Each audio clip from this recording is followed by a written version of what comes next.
6:50 in my bedroom, grabbing my Bible, grabbing maybe I don't think I had CDs at that point, but maybe a cool movie or something to share, a sticker or something. I don't remember what I forgot, but I was in my room, went to the van, needed to grab something.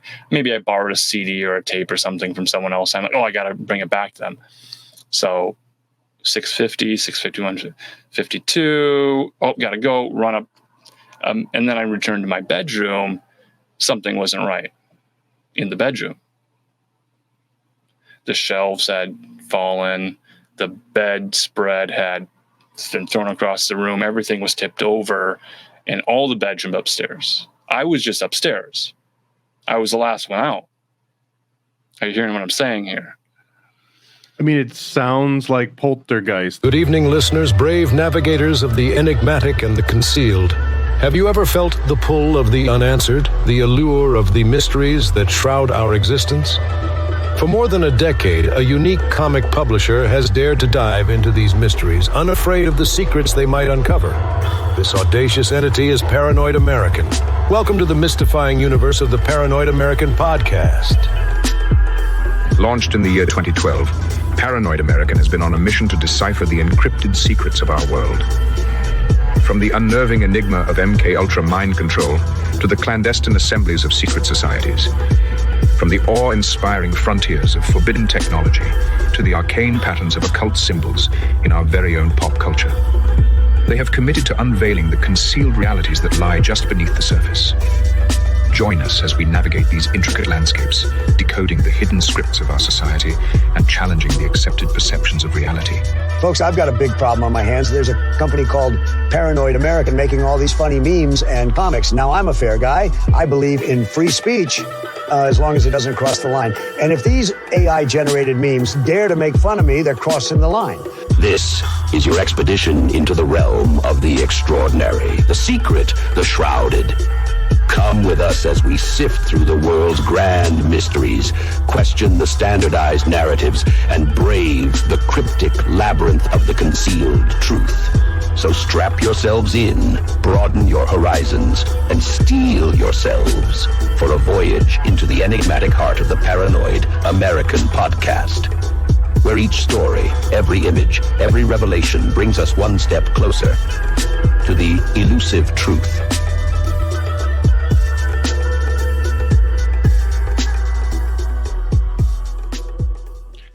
Paranoid American podcast. This is going to be a nice little chill session. We might get into some wild tangents. And I just want to get right off the bat and say, normally I tell everyone not to trust somebody that has two first names. It's weird and it just seems unsettling. Although today we're going to make a huge exception for Alan Marcus, who's one of the coolest people that I know that has two first names. That is the exception to this rule. So for this one time only, we're going to be okay with two first names. So welcome aboard, Alan Marcus. Thank you for having me. Do we have to talk about the name first? Have you ever encountered such a bias, or am I original in this? It's like a Marianne or an Anne Marie. I think it was a lot of female names. Or like, you want me to say Pollyanna or something? All right, you're off the hook, I guess. Or Bloody Mary. It was more like Marcus Allen is a football player and a guy in a Wheaties box. So when I was born, my dad was like, great, we got a son. We got an athlete. We got a Marcus Allen. And here I am today. So how long was your NFL career exactly? You can just round it to the year. You don't have to go to the months. Well, the problem was with the Google searches. So if you like Google search MarcusAllen.com or Marcus Allen, it's going to be a football player.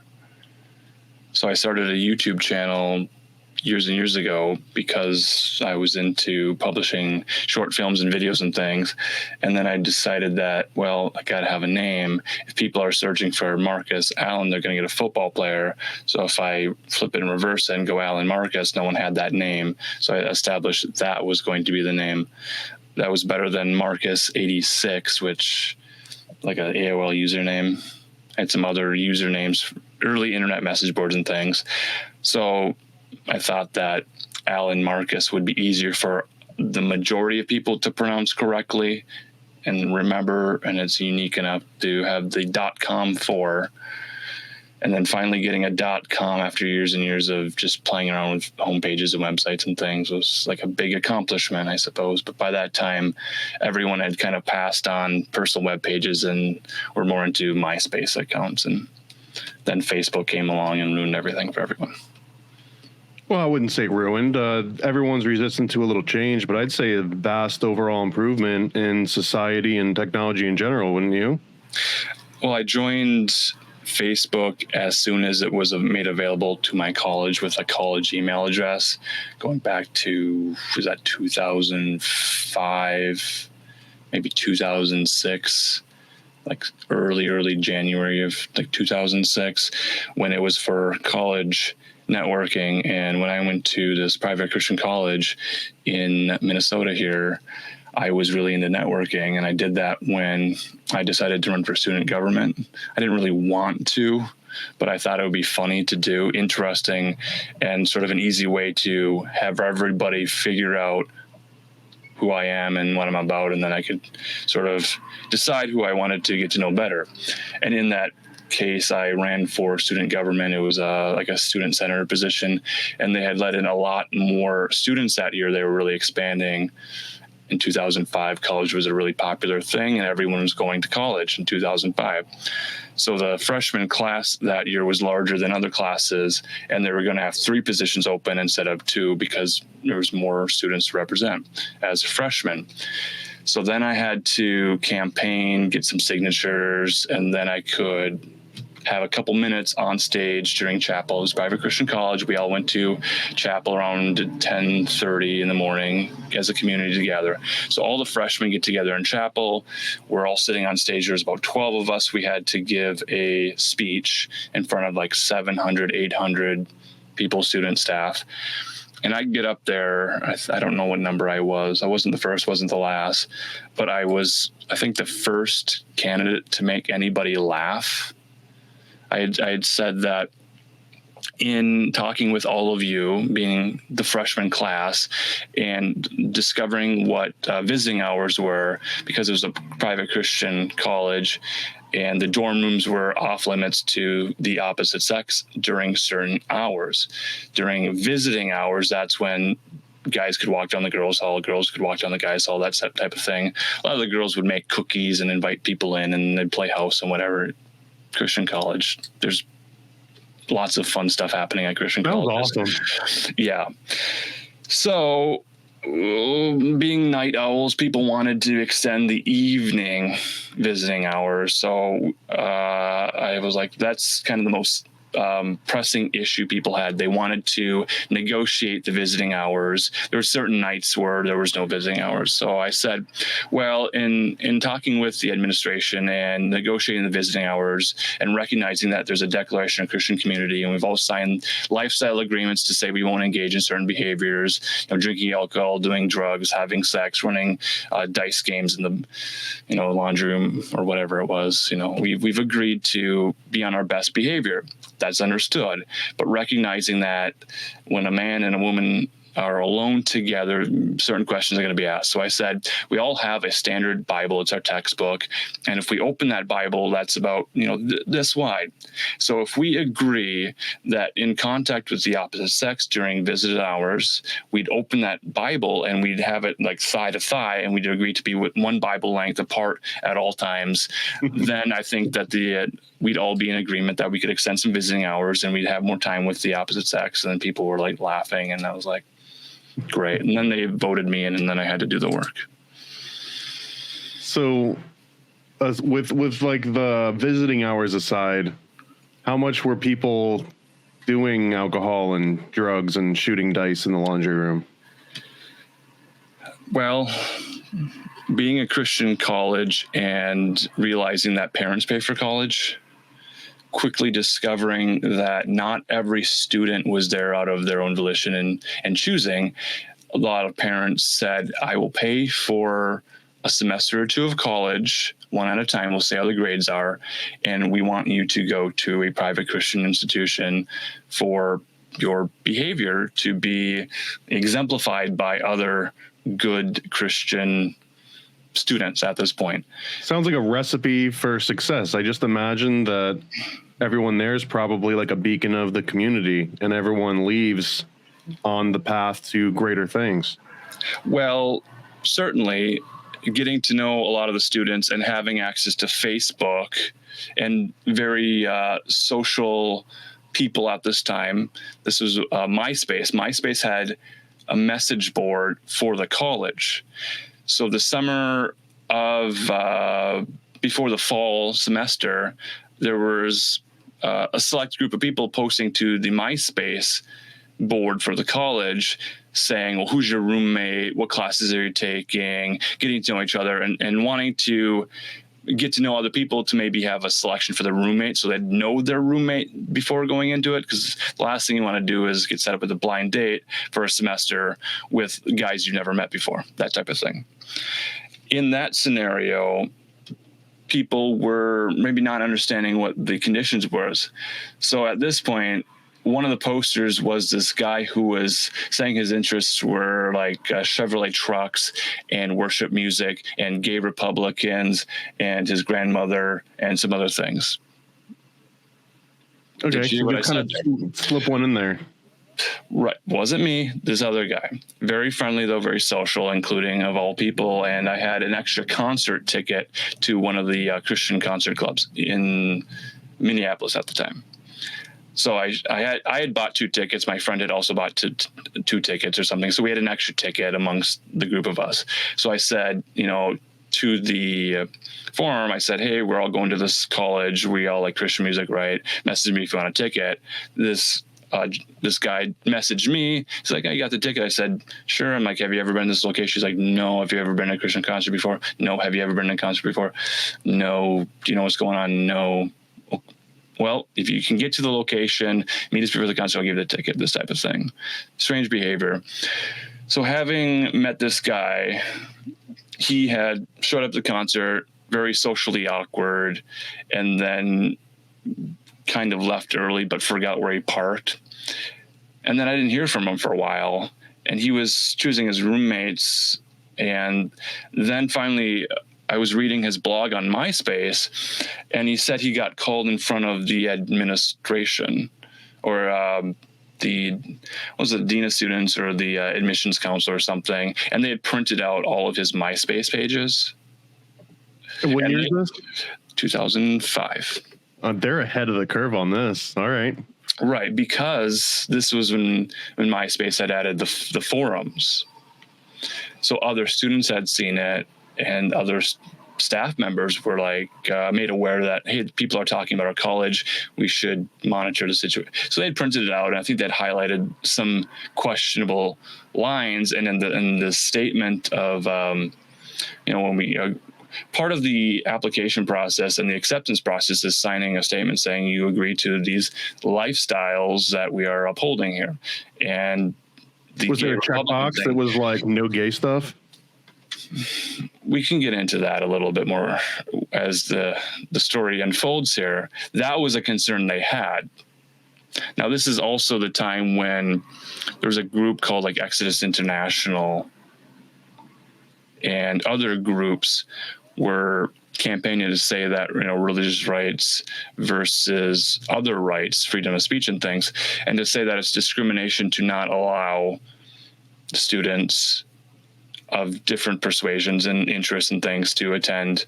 So that's where it became a real issue. And there's a number of private Christian colleges in the Twin Cities area that had a visit from this bus called Soul Force. So these were equality riders, and they went to private Christian colleges at the time to nonviolent protests. Basically, they'd sit in front of the doors to buildings and they'd say, we're here, we're queer, we're never going to disappear, or whatever it was. And some of the schools were more public. One of them was right downtown and was in neighborhoods, so they didn't own all the properties. So there's more leeway there. Our college was near lake, and it was more private, so you'd have to go through a security checkpoint. The college eventually agreed to host them in a debate format if they were agreeing to stay within the room that they were allowed to be in, not wander around, not cause trouble, not interrupt classes, that sort of thing. So they sort of forced the issue. Going back to this other guy from MySpace who was questioning his interest in gay Republicans and politics and that sort of thing, it turned out that they had asked him about that, and then he had gone to them, and I think he just kind of broke down, and he was like, I'm a sinner. I got all these issues with my life. And I said, well, that's okay. Maybe you're not ready for a freshman year here. We can delay your enrollment for another semester. You can kind of work out your personal issues and figure out what your stances are, and then we can talk again. And then later on, it's a very small world. So the editor of the newspaper, of the college newspaper, actually knew this guy and had gone to high school with him. So everybody knew everybody else. And that was not including MySpace and Facebook and social networking. So the networking was very real at that point. So when they told him to reevaluate lifestyle, is that saying like go be ungay and come back when you're not gay? Or was it more like he wasn't mentally prepared to just act not a fool? Well, let's be clear. I guess the reason I bring up this story, and I wasn't quite clear what the purpose of the story at the beginning of the story, it's the shaky dog tale of why am I talking about this? What does it mean to me? Well, because I was posting stuff on MySpace at that time, and Vampire Freaks and FetLife and all of the social media platforms that existed. I was like, let's hang out here. Let's see what these people are about. Let's interact. Let's see what the differences are. So had I been fully inspected on my social media presence, they might call that doxing today or stalking, they would have found questionable things, printed them out, and I would have had to say, I'm an artist. I don't know. I can't explain the art that I'm putting out. I'm like a character. And this was before Alex Jones and those types of people would say, well, it's for entertainment. What does Alex Jones say? His deal is he's an entertainer, or what was the phrase he uses? Well, I mean, I've come to understand him as almost like a WWE fighter in a way. So that's the best analogy that I've got for Alex Jones. So my understanding, without having phrased it in a specific way, was that online culture, posting online, there's always going to be a mask that you wear or a character that you play. You're going to choose a username. You're going to post your interests. You're going to appeal to certain niche audiences. And that's how you're going to kind of market yourself. And I just understood that. I don't think the older administrators at private Christian colleges had really caught up to that idea yet. And then I would say, well, some of my favorite Christian bands, they wore eyeliner, they wore makeup, they wore stage costumes, and I was into theater and drama. As you can see, very, very suspicious behavior, very suspicious interests. So what are my interests attending a private Christian college? Am I there to subvert it, or what's my deal? And I was never quite clear about it, except I would suggest to these people to say, well, instead of judging person on their outward appearance and how they present themselves, look at their behavior and what are their actions over a long period of time, and what are they doing, not how are they looking or who are they talking to. Because in my understanding, wasn't that what the Christ figure, Jesus Christ, Jesus of Nazareth, was doing? He was talking with all the people, getting to know them and sharing his message. What was your actual reason for being there? Did you get sent there to correct behavior? Were you there to subvert it? Were you there because you were Christian and you wanted to go to a Christian college? All of the above, yes. So my father being a youth pastor when I was young and growing up in a Pentecostal church, the Assemblies of God church, that's where I was familiar with. Now, not realizing that so much of my life was spent at the Assemblies of God Pentecostal Bible camp every summer with my family and then with youth groups and as a kid. So there was kids camp for a week. That was starting at 4th grade. I was the first 4th grader to go with my pastor to kids camp. And then each year after that, I continued to go. And then with 2 weeks for family. So I was there, half a month out of the year every year. So that was sort of a second home, kind of a vacation thing to look forward to.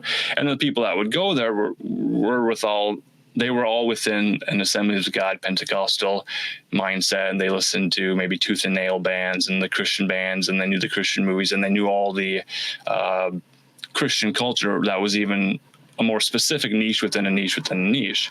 And then going to a more non-denominational private Christian college and seeing that not all of these people here even knew Christian bands or had gone to Christian music festivals. So there's a much wider variety. I understood that was okay. My reasoning for going there was primarily they had the #1 largest radio station on their campus. So it was college and radio. On the radio, it was always announced as from this college and radio. They had built a new facility for the radio station. The radio station was on the 2nd floor. The 1st floor had classrooms and the student radio station, and the basement had built a new state-of-the-art broadcasting facility for television and video, and they were starting to push into film at that point. And they had editing bays and state-of-the-art equipment. That's really what the appeal was, to say I could go to a place where I could be creative. They're starting a new program. There's some enthusiasm here. And they would go to the National Religious Broadcasters conventions, and there was Christian awards programs. So it was the subculture that was very encouraging. It felt like a safe place. And then knowing that people weren't going to be, burning out and hung over Saturday and Sunday morning in lawns everywhere, that seemed like an appealing choice. So it seemed like it was more academic focused, and people were on good behavior. And it was a private Christian college, which seemed like such a stretch for such a simple, low income family type person like myself. So it was such a reach to attend, and maybe a miracle or something, that type of thing. It was a dream come true at that point. And for a lot of other people who were raised maybe in smaller towns all over, their families worked and saved, and like, we're going to send you to college, so we want to make sure you get the most out of it. 2005, college dream was still alive before the housing crisis hit and the college bubble started bursting. I think that's important backstory for where we're going in this autobiographical monologue that I'm sharing that you probably had no information about prior. Well, and it sounds like the college that you're describing, the riffraff kind of took itself out, or it weeded itself out. Literally, maybe if they were smoking and they had to leave. Yeah. Well, and it's actually somewhat atypical, because a lot of the Christian schools that I know a lot of other people went to, it was like a very secondary kind of thing. So it's actually interesting to hear one where everyone's there and like getting their work done. And like the way that you described it's perfect. Like everyone's not hungover on Saturday and Sundays, and is actually working on projects, I guess, and not getting too crazy. When you said that you were raised Pentecostal, how Pentecostal? Snakes, talking, speaking in tongues, or not Southern. I'm Northern Minnesota, so we weren't doing snake handling. Speaking in tongues and dwelling on the Holy Spirit, that was a primary goal. Absolutely. Glossolalia, right? Yeah, glossolalia. So with the Bible camp, I said 4th grade, first year people could go to Bible camp. Now you can imagine a sanctuary, a worship sanctuary, filled with 500-600 4th graders, all very, very into it, very emotional, very taken by the music, the message, the idea of forgiveness and living in a broken world and having broken homes at home. So everyone's very much bonding over this. If you've seen the movie Jesus Camp that came out a few years ago, that the worship, the cutout of George Bush, right? That's the famous scene. Well, Or they're putting hands on him. They're not worshiping him. They're putting hands on him. That movie was so interesting, and it wasn't quite my experience at the Bible camp I had gone to. So that movie kind of made me laugh, and then it kind of made me frustrated. But well, then I was going to ask, what president cutout did you get then? There wasn't a political conversation happening with the fourth graders. It was not about choosing what president you want to go home and tell your parents to vote for. It wasn't like that, essentially. But the excess and the extreme, how far can we take this church, Christian, Bible believing current and then put it into a Jesus camp thing? I think that film was more of a warning to other leaders who were facilitating Bible camps around America. I think that was a warning to them to say, hey, put you on notice. If you go this far, there's going to be backlash. I think that's probably how that functioned for a lot of people. So to see that the intention of these camps for a lot of kids was having single parent homes, not enough food, poverty, these types of issues, for them to have 5 days, 4 nights, having fun with friends who want to do well and don't want to dwell on drama and emotion and sadness. It was a very emotionally uplifting time, a lot of fun for a lot of people, and they returned year after year. So I grew up in one town. I went to one church. I went to one school system. But then I'd go to this Bible camp and I'd meet people who maybe lived 20 minutes away from me, but I had never seen them because a different town was a completely different world. But then I'd go to camp and I'd see them every year. And then year after year after year, seeing them, get to know some friends that way. So that was a cool way to interact face to face. But I recognize that for most of the people, I was much more advanced in my Sunday school studies and in my understanding of the fundamental statement of beliefs of the Assemblies of God and what they were and what that meant. Most people just wanted to go swim in the lake and then jump on the blob that they saw in the movie Heavyweights for, fat camp, essentially. Compared to where you were at in the mid 2000s, which is, I guess, where we're talking about right now, compared to then and now, have you changed your spiritual outlook? Have you just like been building upon it, or has it like completely morphed from something that it was 20 years ago? Right. So as I alluded to in my Sunday school Bible study got to the point where I was sitting in with the adult Bible study as a precocious fourth grader. So I was sitting with adults studying the Bible, talking about the book of Revelation and the tribulation timeline, and then books like Left Behind were being published, and I was like, that's not really right. But the popular culture was accepting it, and then Nicolas Cage stars in the movie, and the Kirk Cameron movies were just pushed aside at that point. So having studied all this stuff, I was out of material, essentially. So I started reading more stuff, and I laughed because I was really into music videos, and I have a memory of a sales guy sitting in our living room and selling us cable packages.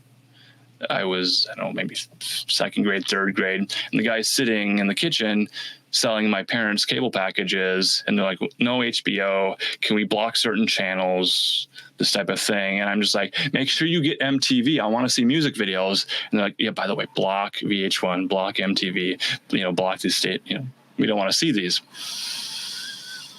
So then the music videos I did get to see were on Trinity Broadcasting Network, TBN, and there was maybe another Christian station, and there was this guy named Carmen, Carman. He's not an automobile salesman. He's a Italian entertainer guy who, do you know him? Carmen? I don't know him, but I know that TBS or that Trinity Broadcasting you're talking about had a huge station here in Orlando that almost recently got ripped out. They had a whole like big Coliseum and everything. Sure. So Christian music videos sold on VHS tapes in Bible bookstores. That's one way to get them. I would see them on television, and I would record every music video program that they had to VHS so I could play them back and watch them. And then eventually I think we bought some Carmen tapes so we could watch them. There was a very specific, very intriguing music video he had called A Witch's Invitation. Carmen being a man of biblical stature, holding his Bible, holding firm to his beliefs, and wanting to cast out demons and devils and help people in their struggles and free them. That sort of spiritual battle stuff. Good and evil, and God's sides wins. He wrote a song called The Champion, where Jesus is a boxer and he's going against the devil in a boxing ring, and it parallels the story of Easter and Jesus dying and then rising again and defeating Satan at the end. So this sort of story carries on through all of his music videos, and he himself, Carmen being the hero, mimics Michael Jackson. He mimics all of the secular music that I wasn't familiar with. I didn't know what he was inspired by at that time. But this video for A Witch's Invitation included, tarot cards, crystal balls, other occult accoutrements. And later on, I find out that Carmen had a pastor who was in California and had met a guy named Isaac Bonowitz who got a degree in magic studies. Later on, I find all this stuff out, but this seed is planted where, okay, so I have understood what the Bible is saying. I get that. I know the books of the Bible by heart. I was a junior Bible quizzer, Bible trivia stuff. I'd go and compete, win trophies, memorize Bible verses, got all that stuff. Great. Carmen over here going against this male witch who's in a Addams Family style horror haunted house. What's going on over here? Very, very interesting. So I begin to look into that stuff to figure out, well, what are they actually doing here? And what do these male witches think about what they're doing? They don't see themselves as being evil. They don't see themselves as wanting to destroy Christian culture, do they? They're not really challenging pastors and casting hexes and spells, are they? Well, some of them are. Many of them probably aren't.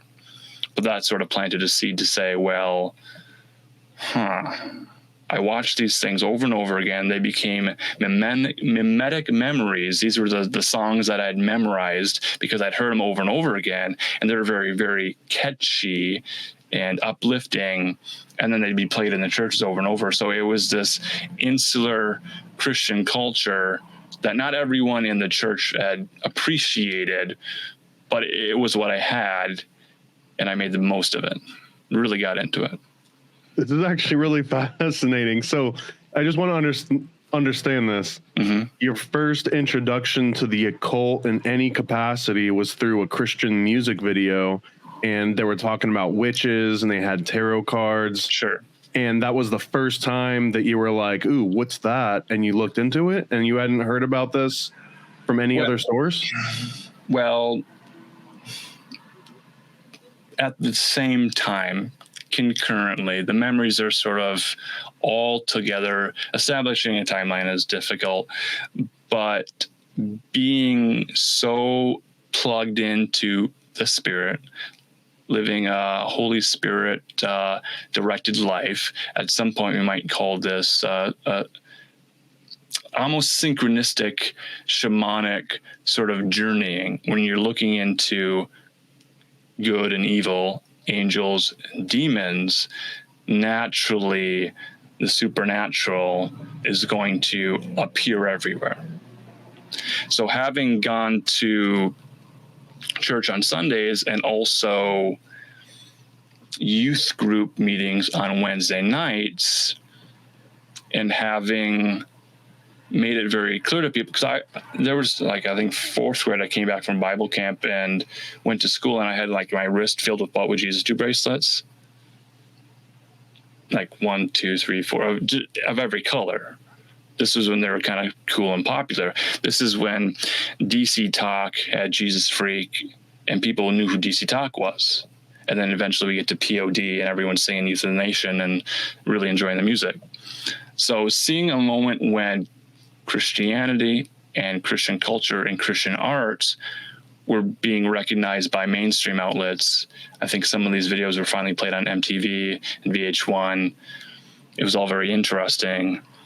And this is where I was at the forefront. That's a Christian record label, by the way, Forefront.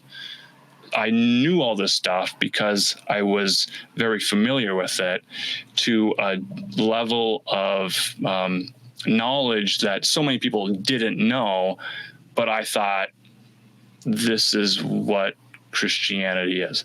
So it took going to a private Christian college to realize that other Christians didn't have all of the same interests or knew the references. That sort of expanded the worldview a little bit. And this is sort of answering your question of, well, when did I expand further and further and further? Slow baby steps, certainly. But having gone through all the available material and being more curious and wanting to know other people's point of view, because I realized mine was so focused, stuck in a reality tunnel. It was safe. It was comfortable. Well, pause there. Was it safe? It wasn't safe.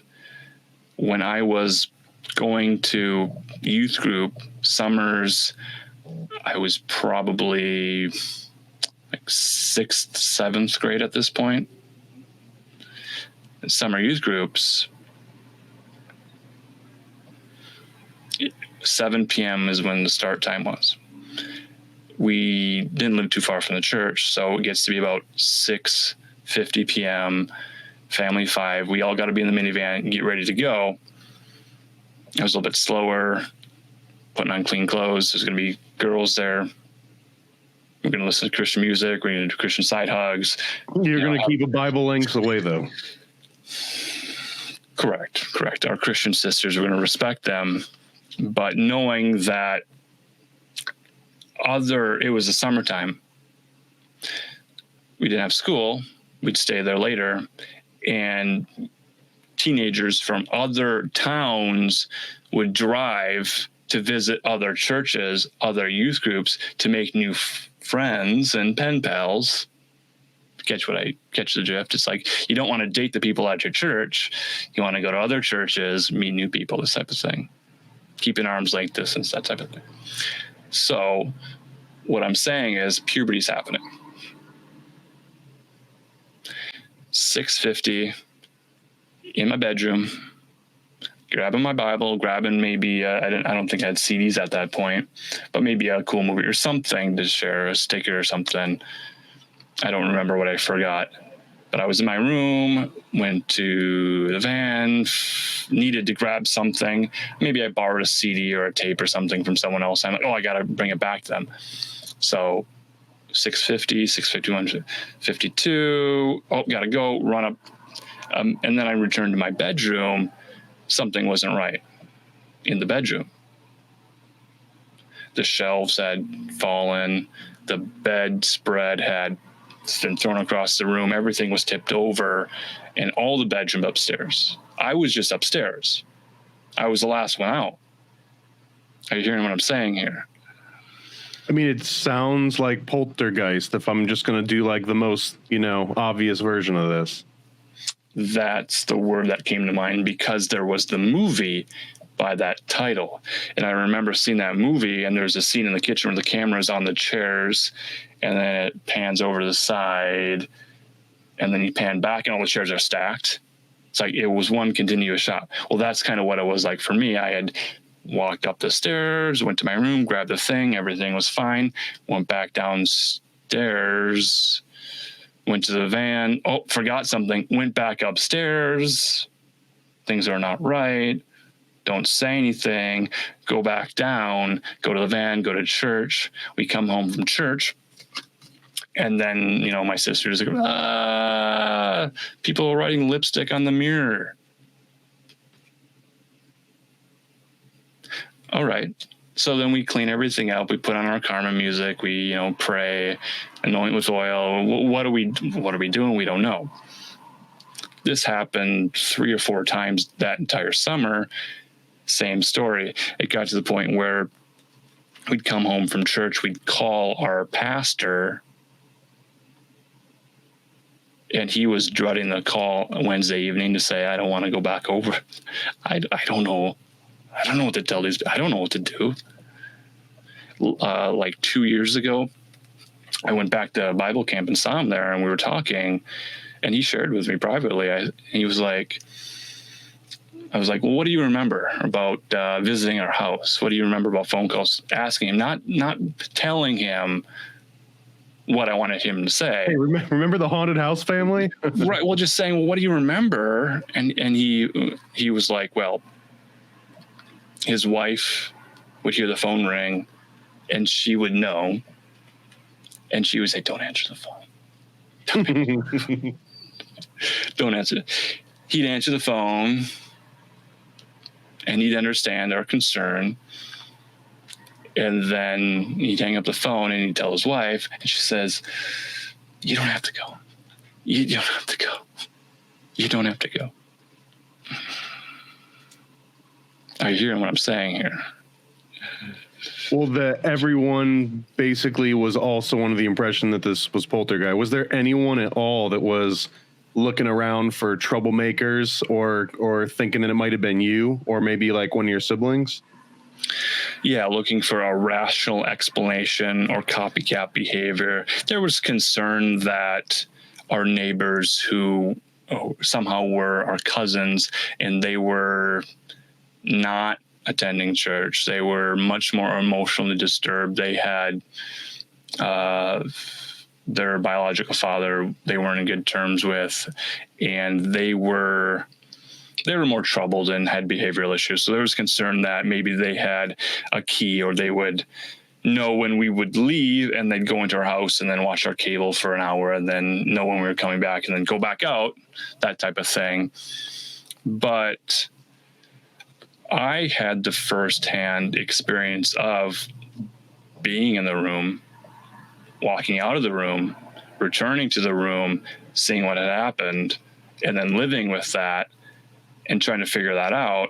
And the word, poltergeist is brought up. I think my mother went to the library to look up the word in the book, and it was like, we're not even keeping that book in the house. Just keep that in the garage, keep it as far away from the situation as possible. So I was in it. It was happening around me. Other people weren't really caught up to the ideas that, haunting, supernatural activity, that stuff actually, they thought it was only in the movies. This is a complete hypothetical, but I'm just curious what you think if you had set up a camera paranormal activity style. Right. Do you think that would have like double slit experiment changed it so that nothing happened? Or do you think that there's a chance you could have captured, objects basically moving by themselves and things getting flipped over? Right. So it became annoying. As you can imagine, no one wants to clean the entire upstairs every Wednesday night when you want to go to sleep and go to the next day. So I started thinking, well, we didn't have cameras at that point. We didn't have security systems. Would it change it? Are we talking film cameras or digital cameras? Does it matter? I'm always curious about that too. Does it even matter? Well, that is what also pushed my interest in television, broadcasting, documentary, getting stuff on video, that sort of thing. So that sort of pushed my interest in saying, well, what cameras could we use? Would we get a camcorder? Here's the quick answer. As far as that period of time, our VCR, we loved it. had a tape, a Christian tape that we wanted to play that night.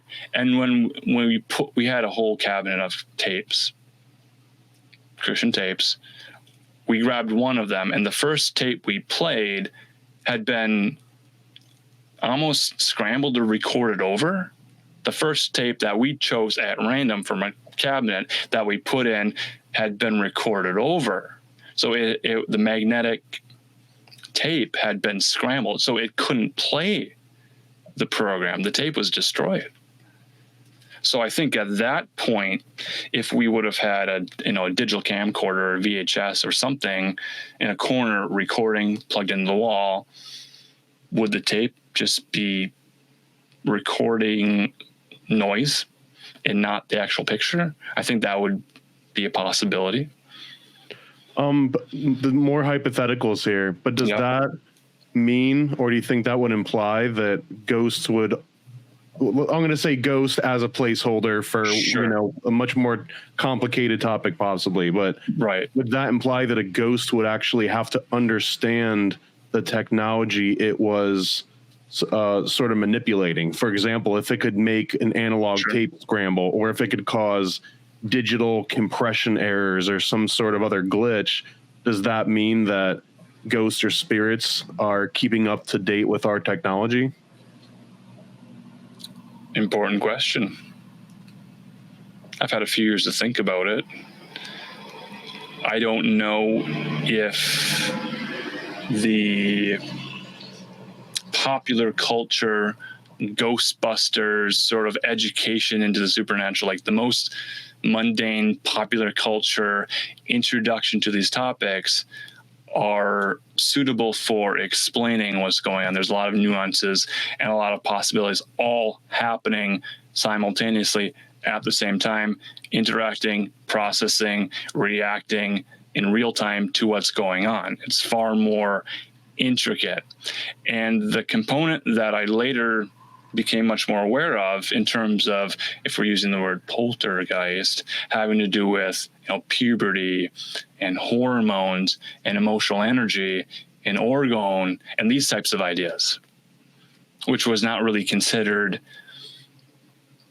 at that moment, in the heat of that moment, of the thick of it, having encountered it and been annoyed by it, but then wondering, is this the result of being highly charged spiritual and then meeting the opposite polarity to find a balance? Is that to say, in watching Carmen videos and being familiar with the idea of casting out unclean spirits, I don't know if they're good or evil, maybe there's unclean, maybe they had a stomach ache, maybe they're a little bit emotionally damaged, who's to say if they're good or evil?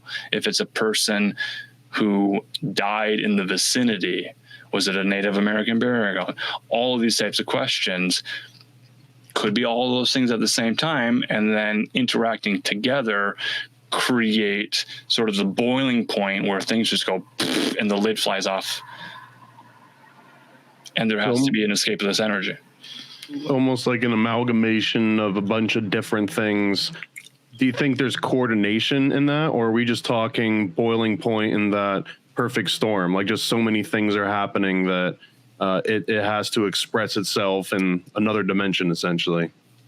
I think the important factor here is the element of belief. Belief that this is the way things work. So in a magical worldview, having the belief that there are spirits, egregores, disembodied voices, intelligence, these types of things, being open to this, being shown this through a Carmen music video as a second, third grader. I mean, this is the most horrific horror movie I had seen at that point. I was allowed to see it because it was playing on a Christian television station who was saying, don't watch horror films, they're emotionally disturbing. And now, A Witch's Invitation from Carmen, let's watch it. Satanic Panic, worried about backmasking and secular music? But here we go. Here's a guy dressed up as a gunslinger, wearing a cowboy hat, walking into a saloon and shooting demons. This is entertainment. Carmen, cool guy. This reminds me just the tiniest little bit of like the DARE program when I was in, I think, 4th or 5th grade. Yeah. Where up until that point, to me, anyone that had done drugs was probably out killing people at night. Like murderers and burglars and drug users were just like the same thing. It was the Venn diagram was a circle kind of thing. Right. And as soon as the sheriff starts showing us like all these examples of people that are like down in their luck, and then long story short, it was like, oh, the education changed my entire thought of it. Like if they had just let me just keep going, I just would have assumed that all drug users were murderers, and everyone would have been on my radar. My friend's parents are on painkillers. Those painkillers are drugs. Now I'm in a moral quagmire of emotions and right actions, and I love my friend and I don't want to see them go through protective child services, but man, drugs are really bad, and the moral fiber of the neighborhood is at stake here. And I'm in 4th grade and I've got Poltergeist in my house and I'm watching Carmen music videos, and God needs to return to America. We need to make prayer in public school a priority again, and man, we've really lost our way, and boy, this is a lot of weight on my shoulders right now. And what am I going to do? Because it's all on me. It's all on me because I know. I've seen things. I know things. Now, what am I going to do with this information? I had strange conversations with people prior to this. I mean, I remember in 2nd grade, I got a visual aid here. Like, here's a Where's Waldo book. Now, imagine I'd never seen this Where's Waldo book before. And we'd have a reading time in 1st and 2nd grade, maybe after lunch, after recess or something. It'd be like a quiet time in the afternoon. You get a half an hour and you choose a book and you sit and read it. My friend and I, we'd grab this Where's Waldo book, one that we hadn't agreed upon, and we'd try to find the thing faster than the other person. So it was an honor system saying, okay, let's not cheat. Let's not look ahead. We just got in a new Where's Waldo book on the shelf. None of us have seen it. So then we'd open the page. We'd learned what the coordinates were, north, south, east, west, maybe like a battleship coordinate system. So we'd try to narrow it down this way. But it was simply, you just put your finger on Where's Waldo. Previous evenings, I had dreams in which I was at the school reading the Where's Waldo book. So I was given the answers in dreams beforehand. Was this cheating? It was knowledge that was given to me. I didn't ask for it. I couldn't forget it, this type of thing. So I had seen the images, not knowing what book it was from, and there's like a fog of war on it, but I could clearly see, and I had familiarity with the terrain. So we got the book, and I didn't think of the dreams, but as soon as I saw the art theme, maybe it was a beach or whatever, Where's Waldo had, there was a theme, a location, and all these little people and things that you'd find in the book. You'd open the book, and I was like, I know where it is. So I put my finger right down on the page. Like, oh, I take my finger up. Yep, Waldo was under my finger. Okay, I got a point. Okay, take a breather. This is a competition. Turn the page. Put my finger right down on Waldo. I'm like, I'm not cheating. Third time, I went even slower. My friend couldn't find Waldo. I was like, he's right there. He's right there. Put your finger on it. My friend couldn't find Waldo. Time was passing. Clock was ticking. Finally, like, he's right there. My friend was like, are you sure you're not cheating? I said, no, it's stranger than that. I'd seen this in a dream last night. He's like, dude, you're psychic. I'm like, we all are. You are too. And we were just joking, and he laughed it off. And then he was like, you're probably cheating. And I'm like, no. And then I'd give him other instances of what we'd called like deja vu. 2nd graders don't know French. But learning later, maybe that's deja vu or presentience or prophetic dreams, this type of thing, which seemed very normal to a 2nd grader who hadn't quite been told that maybe it's evil yet. Were you ever told that any of this was evil explicitly? there was maybe the idea that it was gifts of the spirit. So we had the idea of that being in a biblical worldview, living a Christian lifestyle, being having the indwelling of the Holy Spirit, the Father, the Son, and the Holy Spirit living inside you, inviting Jesus Christ into your heart, accepting salvation, seeking redemption, and believing in grace. All of these great qualities and ways to live by. There was the possibility within a Pentecostal Christian worldview that would lead to, they didn't use the word synchronicity, they might say miracles, or rather just being on the right path. So these would be signs of being on the right path, where things would be made easy. The needs that you had would be made available to you, this type of thing. So it was seen as a very positive way to live a life, where you'd find out you're on the right path by signs and affirmations and things going more smoothly. But then they'd say, well, at some point, though, things are going to get too easy and your faith will be challenged. And as a way to level up, as soon as you meet these challenges, you're going to have to lift heavier weights. Your growth is going to plateau, so you're going to have to lift heavier weights. Greater challenges will come to you. So my understanding was, well, I got a real early start on this stuff, very precocious, and knew all of this stuff already. So I'm just ahead of a lot of people at this point, which meant I had to kind of just keep quiet about it. But I hung around a lot more adults and listened to their conversations and understood what they were talking about, but didn't join in the conversation.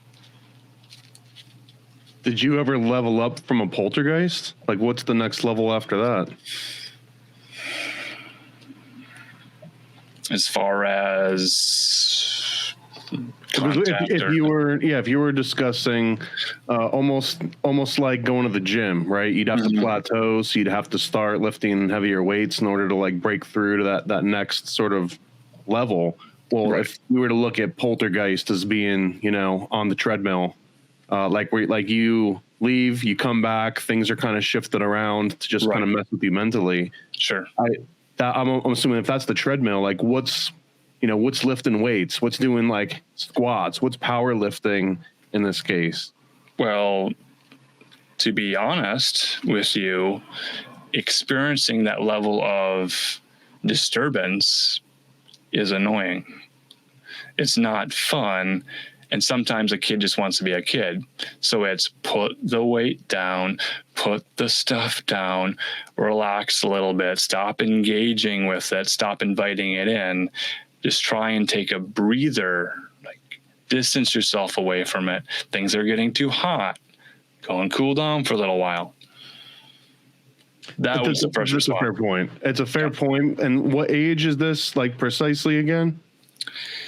Oh, this is puberty. This is middle school. This is becoming interested and noticing that other people are interested in me. I don't have a good judge of what makes me different from other people, but other people noticing that somehow I was a little bit different, more interesting, more moody, more mysterious, dressing in black, wearing eyeliner, having the goth phase before, emo took it over and ruined it. So there was this idea that there was a compatibility with Gothic romances and Christianity because, Jesus died on the cross. He had nails driven through him. And at that time, there was guys on television hanging from fish hooks and this sort of thing. So that was sort of a curiosity of what is the counterculture. So if I've experienced the Christian culture, what is counter to that Christian culture? Now, those things became more interesting because I don't know anything about them. And they don't seem dangerous anymore. I think that's the point. They didn't seem dangerous. They didn't seem harmful. They didn't seem scary or frightening. It became curiosity. So what are they doing and how are they expressing themselves in their arts? And are they stirring up energies that are having repercussions?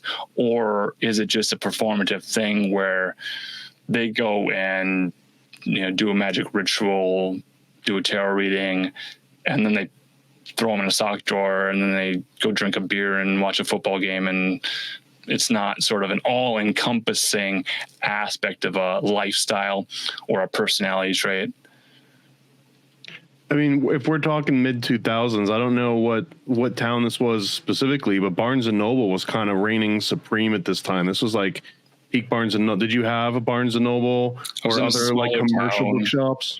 Right. So bookstores that I went to were Bible bookstores. They were gift stores. They sold Christian CDs. There was a heavenly metal section where I could get harder sounding music, this type of thing. This was the era of posters that said, if you like Nirvana, try Skillet. If you like this genre of music and this sound, then buy this CD for your grandkid. If your grandkid's listening to Green Day, take it away from them and replace it with these MXPX CDs. Was MXPX Christian? I didn't actually know that. MXPX on Tooth and Nail. Tooth and Nail were clever in their marketing to be interesting enough to teenagers, but because they were a Christian record label out of Seattle, Brendan Ebel found the label, they had a variety of sounds from different bands who all in some way professed to be Christian, maybe in their personal lives, which somehow reflected into their art and into their CDs. And because the CDs were not going to contain profanities or occult themes or suicidal ideations or any of the other dangers that you might experience on a record that has the parental advisory sticker on it. So it's sort of the opposite of that. This is maybe a Dove Award, or maybe there's a Christian stamp of approval. So there were companies like Dove, Nest, other sort of Christian companies that would recognize that, because Tipper Gore states that we could have a parental advisory sticker. This is good marketing for us. It's like the kosher K on the pickle jar. Other ways to identify a symbol so that Christian mothers would know, other Christian moms had listened to this and this is probably okay. So we can sell it at a Christian Bible bookstore. And if we can buy it from a Christian bookstore, then we can bring it home to our children and not have to read the lyrics and be concerned. Was there overlap with straight edge culture and this like Christian hard rock punk? What was that overlap? Because I kind of saw this from the outside, but never looked into it. But I just kind of noticed that there, like all of the hard rock and the punk concerts would be at churches, and then a lot of that would just dovetail directly into straight edge. And straight edge, it was almost like they were recruiting, like they were looking for the up and comers and they wanted them on board. What was all that about? So once I got to MySpace and discovered that people were posting pictures from concerts, and there were friends I knew who had started Christian bands. I'd gone to Bible camp with them, and now they're a successful band touring. So I knew these kids. Now they're successful and they're touring churches and then playing VFWs, becoming more aware of what the scene was and what the culture was, discovering that if you put X's on your hands, that means you're straight edge. That means you're not drinking alcohol. You're not being served alcohol if you're attending a bar. You're choosing to abstain from maybe sex, maybe drugs, maybe alcohol, maybe just for that evening to attend the concert. I don't know the extent of what the straight edge lifestyle was. It could be celibate for a period of time, but she's kind of cute. So now we're deciding what's more important here. If that X rubbed off, then the X rubbed off. You could add a third X and make a movie and it would be a different scenario. Christian pornography.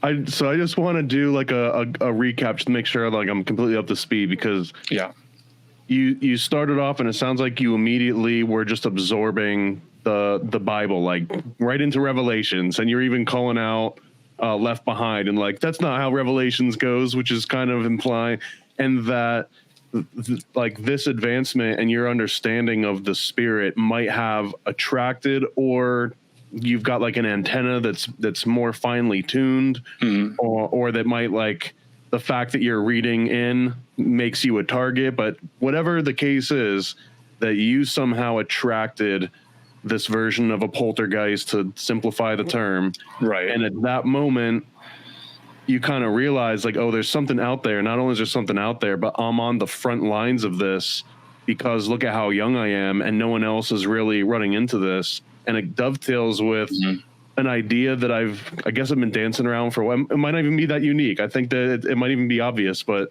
it almost seems that real, like, true Christians, whatever that would mean, but like someone of the way that you're describing yourself, at least, there's a propensity to be into conspiracy theories because this is the ultimate conspiracy, is they're trying to get prayer out of schools. And who's they and why are they doing that? Well, essentially it's Satan. Satan is trying to get prayer out of schools, or this concept of an antithesis to, you know, whatever you see as God. But that this is almost the ultimate conspiracy, and almost every other conspiracy, political or otherwise, pales in comparison to that. So is that an accurate way of looking at this? Yeah, and I'll add to that, just being exposed to, there were videos that I'd see where they would be talking about Amy Grant, and I'm like, oh, Amy Grant, she's great. She has a tape. She wears that sort of cheetah vest thing or whatever. She's cool. She's pretty. She's nice. There's a dove on the album cover. She's barefoot and she's walking. And then I watched the video and they're getting into esoteric symbolism. They're saying, you see how she's wearing these red gloves, and on these gloves, a 5-pointed star, which is a pentagram. And then I get into like Tex Mars tapes, you know, the Monuments to the Beast type stuff. Oh yeah, Codex Magica.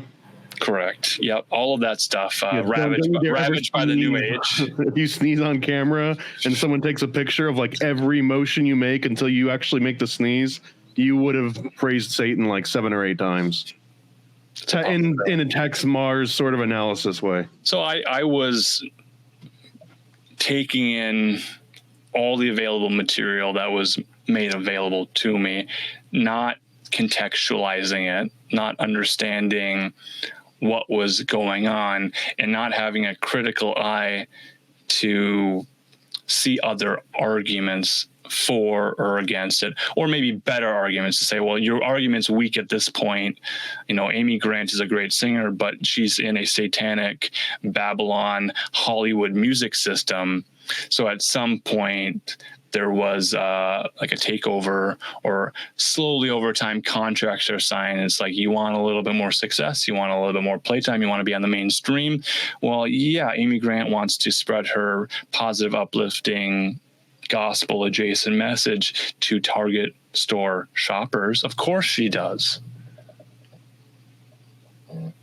But in doing so, recognizing the good versus evil and the ultimate conspiracy that you're talking about, saying that if Lucifer is the prince of powers of the air, the principalities of powers of the air, I'm already interested in broadcasting.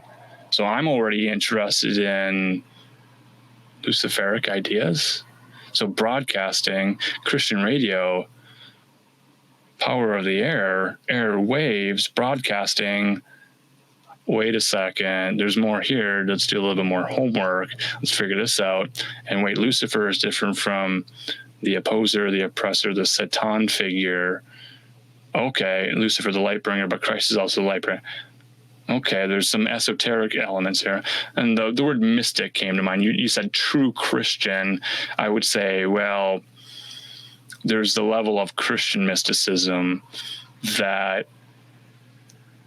is probably not spoken about often, but for Christians who are in the thick of it, having mystical experiences, missing time, memories, strange phenomenon, deja vu, all of these things, having been shown a worldview from day one that allows these concepts and these things to happen. This is a long-winded way of saying I was never a strictly atheist materialist. It was always there's a spirituality, there's more to life than this. The brain functions, but it's not the chemicals and the neurons firing in the brain that creates consciousness. We weren't really talking about consciousness in terms of mind-body problem philosophy. It was more just like there's more to the world, but we're not going to talk about that from the pulpit or from Sunday school.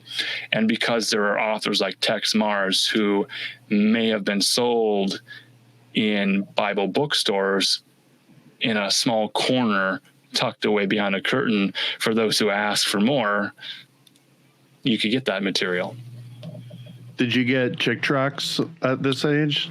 I was aware of them. Yeah.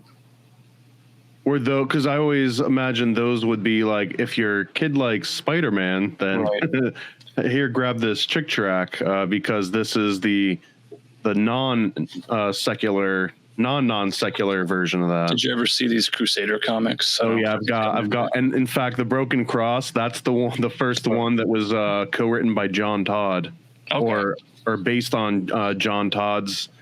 Had you heard of John Todd at that age? I didn't really know what the stuff was. I had cousins who had comic books. Did you have that comic as a kid? That specific one I picked up as an adult later on. I do have memories, though, of receiving a box filled with like Disney comics and all sorts of comics in a box from an aunt and uncle who had cousins that were a little bit older than we were, and they had gone off to college and military and whatever else.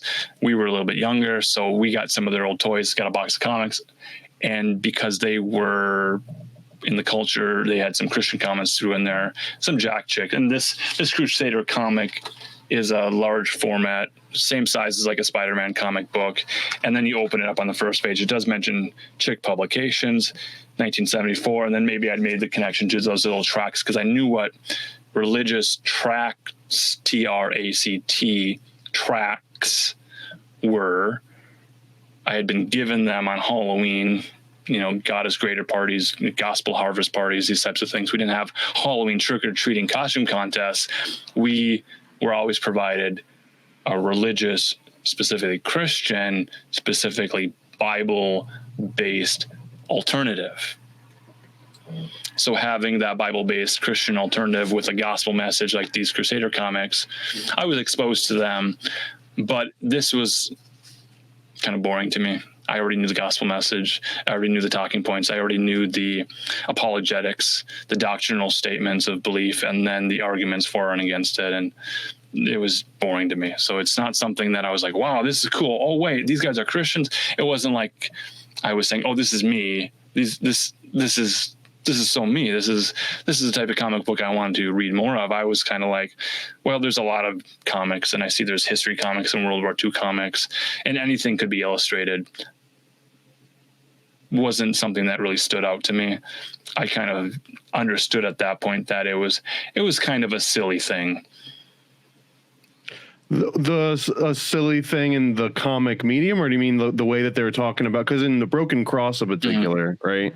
The art is very, very good. That was sort of interesting for the art, but I'm like, these guys are drug addicts. I don't care about drugs. I'm not a drug user. I am already saved, so I don't need to read a story leading to a salvation. So it wasn't very interesting. The Chick comics were kind of interesting because I'd read everything. I would collect a lot of literature, go to county fairs or business expos, and I'd have a bag, and any free literature that was on offer, I'd say, give me everything I got, and I'd fill up bags with the literature. Later discovered it was probably because I was interested in fonts and graphic designs and layouts and colors and print materials. That was probably what I was interested in more than the information on it, wanting to see, well, what is published?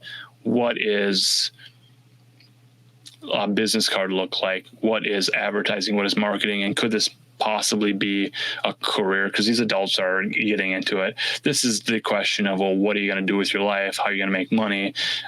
I have an interest in desktop design and publishing, eventually becoming a yearbook editor for my senior year of high school, having all these interests with computers and internet and the democratization of publishing and video editing and filmmaking and podcasting and putting media out there was very much inspired by seeing small Christian ministries who were struggling but asking for support, and then stating that for them that was their full-time gig. They'd be able to reach a national audience out of a second bedroom by publishing a newsletter or touring the country as a speaker for certain events, maybe not necessarily a missionary. There was this guy who was fairly well known, ended up making a movie. He was in, I don't remember which war, maybe Vietnam, caught a grenade, had half his face blown off, was going to die, miraculously saved, healed up, still looked grotesque, and then would share his testimony. I'm forgetting the guy's name right now. Maybe you've encountered his VHS tape in a thrift store. He had a book. He toured around. I'd remember this if I had seen it. No, now I kind of want to see this. I will. It'll come back. There's so much stuff in here, so much useless knowledge, and I just have to file it away and say it for another day. I might even still have his tape in a VHS cabinet somewhere.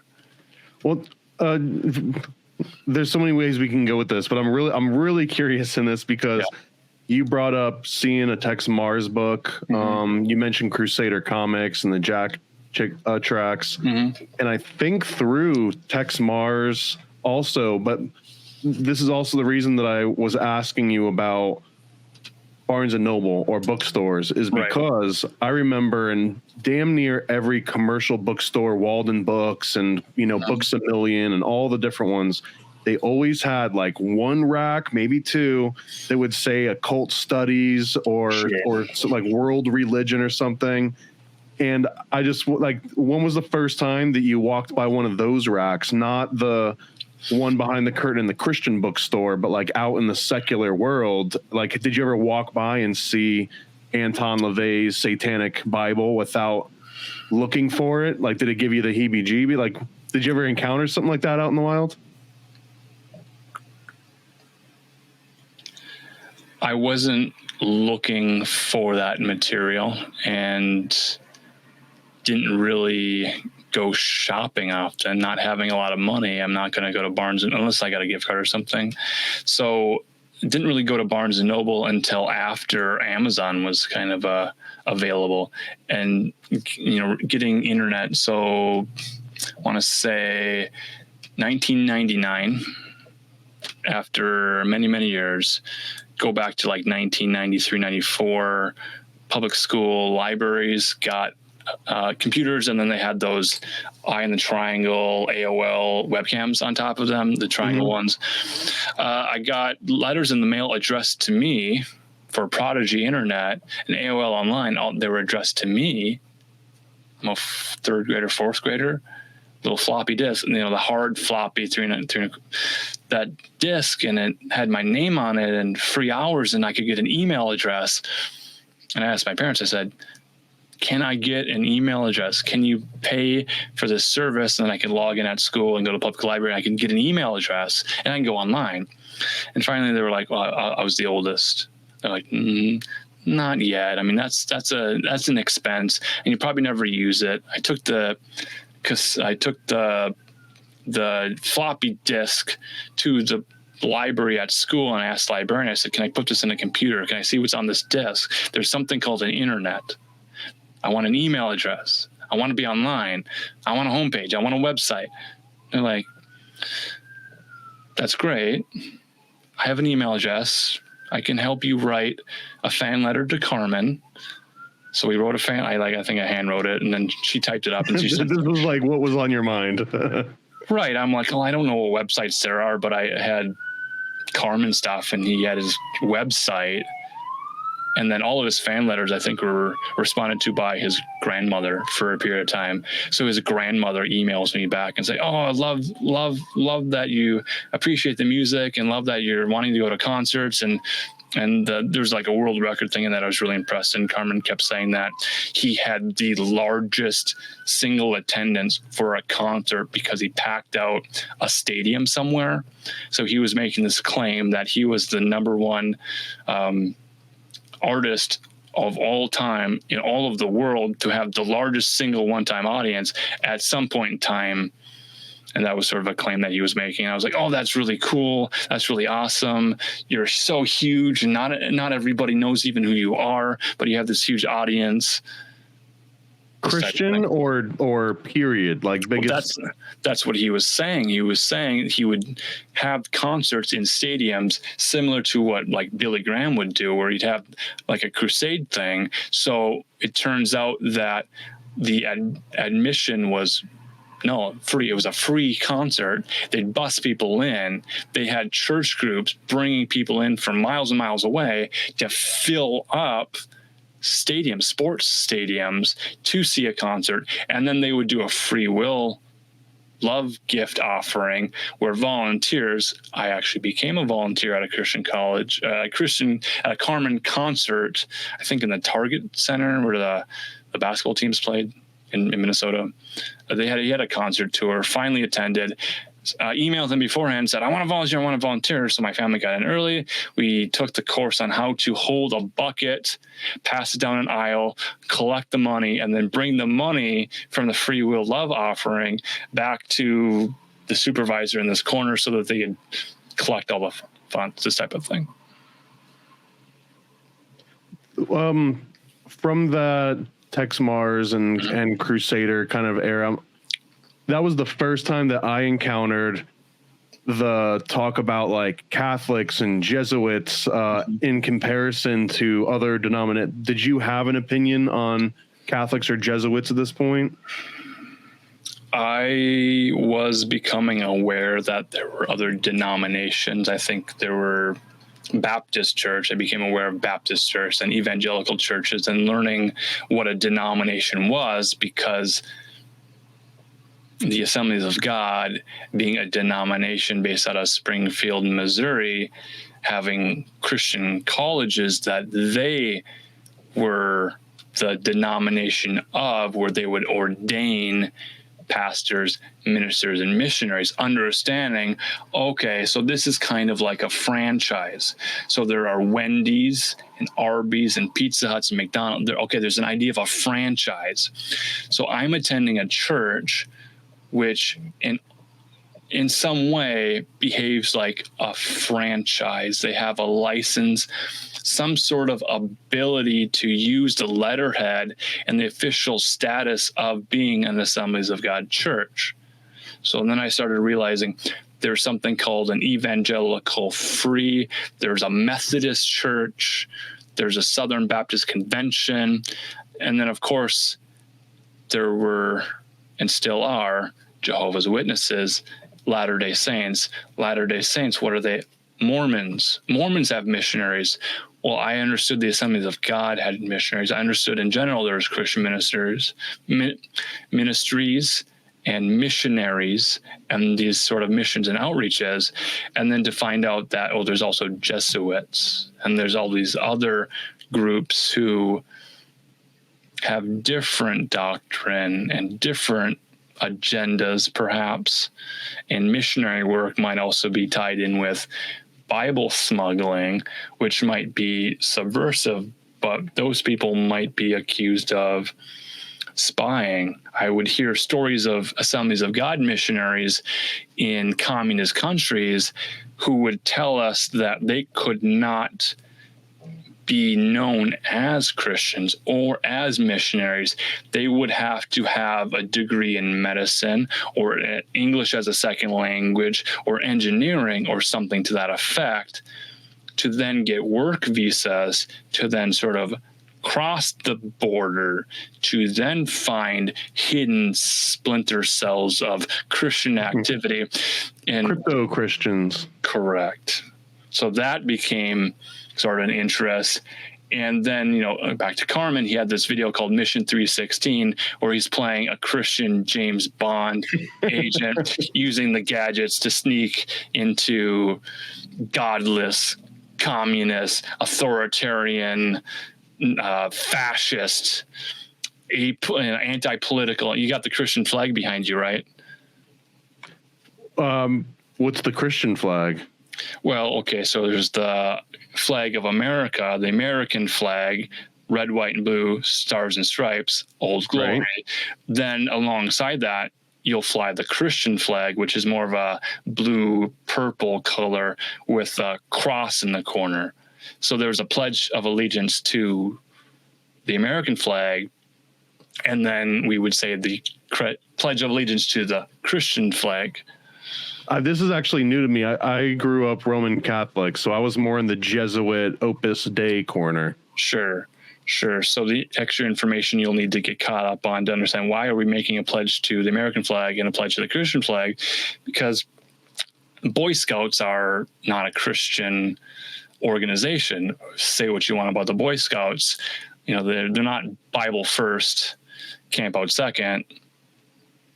There was a men's group called Royal Rangers under Assemblies of God curriculum programs for children, teens, and adults. So fathers could be Royal Ranger leaders, and then on a Wednesday night or whatever night they'd agreed upon, they would meet as Royal Rangers. So like third graders, instead of going to a Webelos or a Boy Scouts meeting, the option was Royal Rangers. And in Royal Rangers, we, you know, this is where it's like, is this Christian nationalism? Is this propaganda? Is this programming? Is this good for America? I mean, Christian everything you're describing is pure isolationism every single step of the way. Oh, you like this music from the outside world? Here's music from inside the bubble. Oh, you like, you know, this aspect. It seems like there's always a version that you can get in-house. Have you watched the news? Have you seen the O.J. Simpson trial, the Rodney King race riots, what's going on in the world? Violence, murder, theft, all of this stuff is frustrating and terrible. What is the safe haven? What is the alternative? What is the best way to live? How do you prevent yourself from getting caught up in the ways of the world? The secular world is corrupt. It's failing. It's fallen. It's lost. We see that every time we watch the news. This involves politics and governance and policies and change, and wanting to see how removing prayer from public schools, separating church and state, meaning that the positive elements of the moral teaching based off of biblical values being pulled out of public schools. We see the result of that, which is to say, more broken homes, more drug abuse, more broken relationships, violence, domestic violence, these types of things. So the Christian community and the fellowship in a Christian worldview becomes a safer place to hang out, to be yourself, to have potluck dinners, to meet other families, to meet other friends, and already sort of have this stamp of approval, already having this sort of verification that these people are trying to live a godly life, which is to say, not allowing themselves to get caught up in godlessness or heathenism or paganism or new age beliefs or these sort of things that are slippery slopes to despair, depression, these types of things. When you say new age beliefs, but it sounds like you had that peaked a little bit, like your interest was peaked by maybe starting with Carmen as the thing that pushed you, and you seeing the Carmen music video with the tarot cards and everything else, that was after your sort of supernatural experience earlier on? before, after, and during. It's all happening concurrently. I'm being exposed to this stuff, not giving it a second glance, not questioning it, not understanding. It was just background entertainment. It was, okay, music, entertainment, I Love Lucy, 9 o'clock, go to bed. So the next day, it's just these things, pass time, Christian entertainment, that sort of thing. And then realizing that a lot of people take this stuff really, really seriously. There are authors who research these topics and they put out position papers. And then the Satanic Panic stuff, my parents being youth pastors, late 80s, have clippings of all the Satanic Panic articles in filing cabinets. They have focus on the family magazines and books and materials and curriculum. So they're studying, how do we teach teenagers positive relationships with other people, positive relationships with romantic interests, with their parents, with drugs and alcohol, with weight loss and eating disorders, and all of these sort of teenage issues that you might see on Seventh Heaven on WB a few years later, which that show is bonkers. We watch that, I think, every Tuesday night because there's a Christian family on television on the WB. I don't know what Dawson's Creek is. I don't know really what 90210 is. I don't know any of these other teen drama shows, but... Wasn't Dawson's Creek on the same network, though? Correct. But we turned the TV off after Seventh Heaven. So we'd see commercials and previews for Dawson's Creek, and Dawson's crying, and why is there so much emotion in teen drama? And we're like, well, they're simple. They're not living a Christian lifestyle. They're not raised in a Christian home. They're suffering for it. They have emotional imbalances and disturbances. And the only way that those issues are ever going to be solved is when they get their heart right with God and they align themselves with the Holy Spirit and they actively seek forgiveness and grace and gifts of the Spirit. So the problems of these social dynamics and relationships between people are broken because they're lacking, the Holy Spirit and having salvation and Jesus in their heart. And all these examples are pretty convincing to say those are miserable lifestyles. All these dramas are ending in misery and heartache and heartbreak and the worst possible scenarios. So having been sold the fire insurance, I don't have to go to hell. I don't have to live through hell on earth. I can live in this mystical Christian, Holy Spirit-led, synchromistic world privately in my own mind through what I see. That's going to have to be kept, to myself for most of the time because Christians are freaked out by it. People who are needing salvation, they're going to be freaked out by it. So how do you sell Christianity in an evangelical way? That's the gospel. That's the Great Commission. That's going to all the world and spread the gospel. That's the evangelical ethos, the denomination of evangelical churches. Pentecostal churches are evangelical in that mission to say, living in a fallen world, these people are suffering. Not all of them will be saved, but it's my responsibility to let them know what the gospel message is. Let them know that they need to make the decision. This is probably why things are not going well for them. So to present them with the gospel message, that's just the entire worldview. Getting through high school, and high school is just the worst time in everyone's life. I had told you earlier that I was posting stuff on the internet, taking pictures, selfies, having home pages, having profiles, and having interest from the opposite sex who are very interested, but I'm like, I'm not going to marry you. Not today, Satan. What are we going to do? I don't understand what this is about. It doesn't serve a practical purpose now, but that sort of kind of high aloofness and disinterest maybe creates a mystery and a magnetism. So I'm getting all this attention, not considering falling into temptation, which then creates challenges for people. Long story short, this girl had a best friend, and they were both like pointing at me. This first girl says dibs. The second girl says, okay, I gotcha. You get the first chance. Tick tock, tick tock. She asks me out. I say, okay, I don't know what this is about. Let's learn. She's very emotionally disturbed, has a Catholic mother who absolutely adores me. Go to her house. Her Catholic mother adores me, thinks it's a great idea that I bring her daughter to, Christian youth group and get her involved with other Christian friends and this type of thing.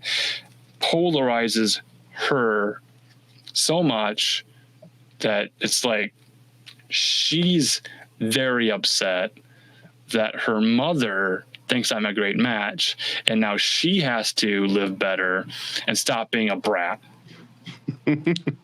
Well, I want to, and the stipulation was she had to go to my church if we were to hang out or do anything. Well, this brings me back because I wanted to push on the Jesuit Catholic thing again, because from the outside looking in, I had come up with the impression at that point when I started learning about Baptist and especially Pentecostal, I guess Pentecostal in particular, that Catholicism was almost seen as like a bad version of Christianity, and that had never even crossed my mind that there could be bad versions, or that Mormonism was like a fake version. They don't worship Jesus enough, and like all these. Did you ever come into those sorts of opinions on other denominations? And the reason that I asked this, I guess I'll just get the whole thing out because I feel like you can follow along and respond to the whole thing. Sure. But it's always blown my mind that all these other denominations that seem to imply Catholicism is like idol worship and, like bad version, like it's the devil tricked them into thinking this God, whatever the explanation is, but they also seem to be exclusively the only denomination that does, say, exorcisms or that recognizes poltergeist or supernatural activity. No other denomination that I'm really aware of acknowledges it or faces it head on. That hits the nail right onto Jesus's palm for the stigmata to happen. That's right there. That's the image of, Christ on the cross. I got the accoutrement, of course, Christ on the cross. That being hung up in the Catholic Church, and the iconography and the reverence and worship for the Mother Mary, those things were in conflict with Protestant Christian belief. So there was a clear separation. When Martin Luther nails his 95 Thesis against the Catholic Church in Germany, clear separation from the Holy Roman Empire, the Holy See. And then you get into like the Orthodox Russian, Eastern Orthodox, that sort of thing. And then in America, well, it's just Protestants and Catholics. But I didn't really know what Protestantism was apart from Thanksgiving story of Mayflower and Pilgrims. So seeking religious freedom from England, and maybe England has a more Catholic church or something. So the idea that America was founded by this need for a religious liberty for Christian, meaning more Protestant Christian ideals, well, that just made sense. That was the history that was reaffirmed in all of my education time and time again. We love pilgrims, we love Thanksgiving, we love giving thanks and praise and worship. That's a Christian thing. We sing worship music, we sing praise and adoration to God and to Jesus, but we don't sing those songs about Mary. We don't sing praise songs to Mary. And maybe there was concern that Amy Grant was maybe worshiping Mary secretly and less interested in Jesus. So maybe she's less of a Christian, and maybe that's in her lyrics and in her art. If you look at her liner notes and read between the lines, you'll see that she's more of a a witch worshiping Mary, and maybe Mary is a different goddess, and maybe there's this sort of idea that, well, it appears Christian, but there's pagans in the pews. So we need to be really concerned about the symbology, the symbols, and the things of images used in our Christian arts, because it could be opening the door for other spirits which recognize the symbols and influence the subconscious, but they're not Christian. So we have to take a firm position in our faith and in our doctrine. Otherwise, heresies are going to come in. If we're compared with that context of her, Amy Grant's music maybe being like a Trojan horse, right? She's sneaking in paganism at worst, or it's like a Mary Magdalene worship, or right. Virgin Mary. What about compared to Marilyn Manson? Is Marilyn Manson so overt that it's not as much of a threat as the sleeper agent of Amy Grant? So I learned about Marilyn Manson because there was a group of friends that my ex-girlfriend was associating with, secular people. They didn't attend church. They had the Marilyn Manson beanies, the old spooky kid stuff, the MM stuff dripping, whatever. They'd wear those beanies and they're black, and maybe they were dressing more. You saw the eyeliner and you were like, compatriots. Well, they weren't. Well, and the girls were. The boys weren't wearing makeup, but the girls were. And we had something called like release time. So during the public school day, maybe every other week, we'd get on buses and we'd be able to go to churches in the community. They called it a release time. So for me to bring back candy and toys and awards and things from release time and be like, here's the incentive. Hey guys, you can get out of class. You bring this form home. Your parent signs it, granting you permission to ride a bus to a church to receive a religious exploration, topical sort of thing. That's sort of the excuse they had. You would get a religious education through the public school system. They call it release time. Now, naturally, kids, numbers, butts and seats. Let's get all the kids to get on buses to come to our church through release time. Then maybe they'll come on Sunday morning and Wednesday night. So I was partially responsible for letting them know, hey, I'm leaving right now. We can get out of class. We can ride a bus. We can be unsupervised for a little bit. We can sit, in a church and then get candy and snacks and have unsupervised bus time back. They're wearing Marilyn Manson stuff. They're intentionally wearing their Antichrist superstar merchandise to attend release time, to sit in the back. What are you going to do about us? What are you going to do about us in your release time? We love Marilyn Manson. So they were there. They weren't actively trying to get kicked out or misbehaving. They were playing along, but they were clearly wearing Marilyn Manson merchandise, maybe a Tool shirt, maybe a Metallica shirt, but they were clearly wearing Green Day shirts and Simpsons stuff and all of this stuff that might be somehow not the type of clothing you would wear respectfully to a church. So this leads back to the Shaggy Dog story of, well, what happens with this girlfriend scenario between 8th grade and 9th grade starting high school and having websites? Well, naturally things didn't work out. And I was like, you see this isn't working out. So it's like, I'm not breaking up with you. I'm not saying you're a bad person. I'm just saying this isn't compatible. You see it, I see it, our parents see it. Let's try something else. She's like, oh, you can't break up with me. She found all of my websites, all of my message boards accounts, all this information, downloaded it, saved it, and then made a smear website, a libelous website where I was misquoted. I had all my edgy goth photos that my mom took of me, essentially saved and reposted. And then this group of people, the Marilyn Manson beanie wearing slacker crowd, the freak crowd, not the Jesus freak crowd, the real freak drug using burnout crowd, had come together against me. They had a message board that they were posting to. They wanted to basically humiliate popular kids in school, and they had a website to do that. And then they made a web page specifically reposting my stuff as sort of a smear campaign.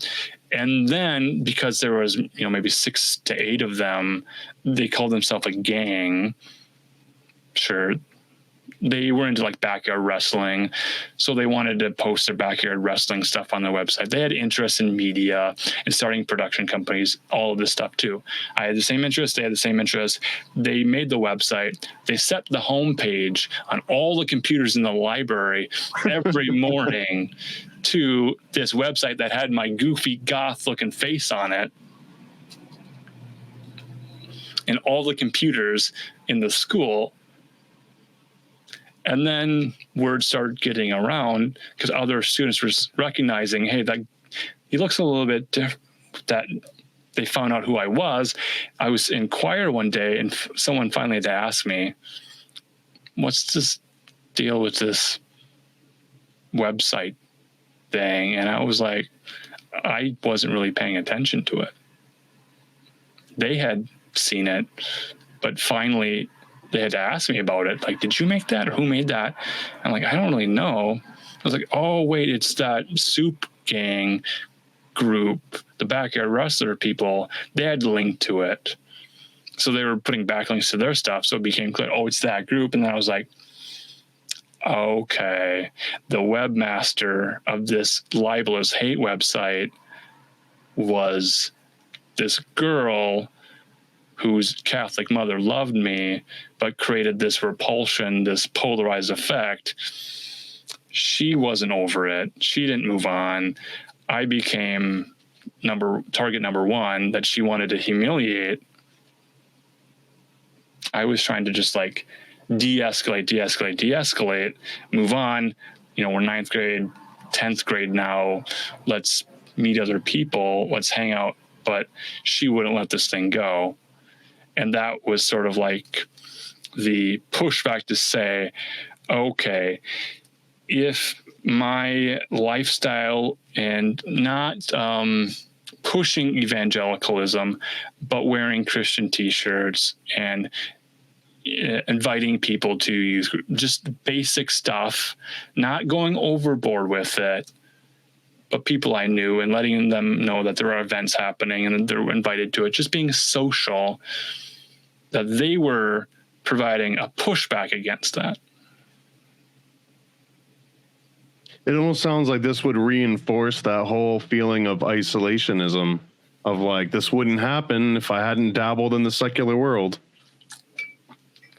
Well, maybe it's the Barbara Streisand effect, where other young women seeing this website, interesting vampire-like modeling photos. Who is this mysterious figure?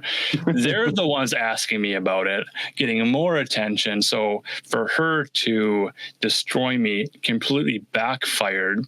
And she had the other girl who was competing for my attention had an older brother who would slam me up against lockers.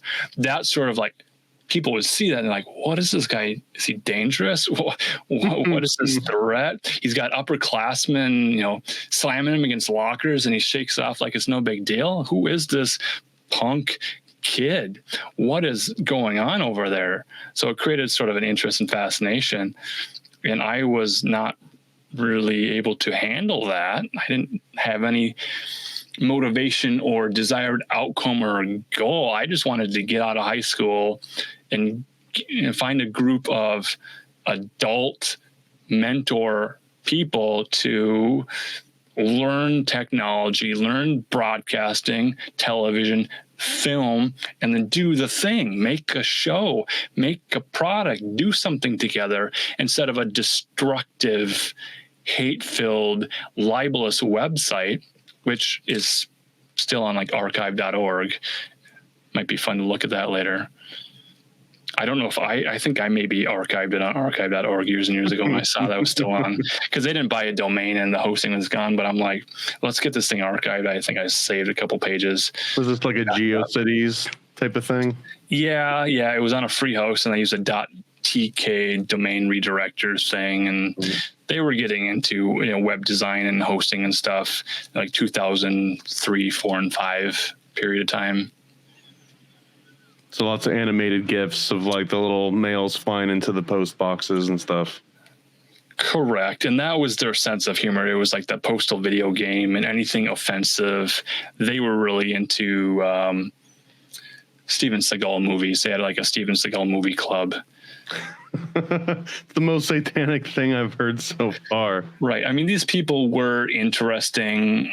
They were not Christian, but they were artists, and they were the other people that I probably would have gotten along well with, except for this one girl thought it would be hilarious if they all tried to destroy my reputation and run a smear campaign against me. And she, I think, kind of just went off the rails and maybe separated from that group of people who were not really hateful toward me. They didn't have any beef with me, but because they were a gang, they were trying to support each other in that way. Didn't quite work out, I don't think, overall for them. But that was sort of my experience with a group of people who was actively against a single Christian guy who's just live and let live. Maybe I was more libertarian, more open. I wasn't condescending. I wasn't sending people to damnation. I wasn't judgmental. I was actually the least judgmental person of all, because I would hear everyone equally and I would treat them with love and respect and dignity, and people would open up to me and talk to me, and they would see me as someone who wasn't quick to judge them. So I would sit at different lunch tables in high school, and people knew who I was, and I would talk to them. I was yearbook editor senior year, so I knew everybody's names, and I was responsible for putting their pictures in the paper. So I was socially connected to all these people. People knew who I was, but for many reasons, I didn't relate to them, but I didn't tell them that. So it was more like listening to them, let them speak, not saying much about myself, because I didn't know what power level they were at. It's like, always hide your power level. So I had to sort of play dumb, play social games in that way. And at some point, like conspiracy lore and culture comes up a little bit more prevalent. Like, for example, before we started recording, you kind of showed me you had like a Robert Anton Wilson book, like at hand's reach. Yeah. So at what point does this phase start? Like when is the first time you hear the word Illuminati? Illuminatus, High in the Triangle, occult bloodlines, Fritz Springmeier, that sort of stuff is all adjacent to the Tex Mars stuff.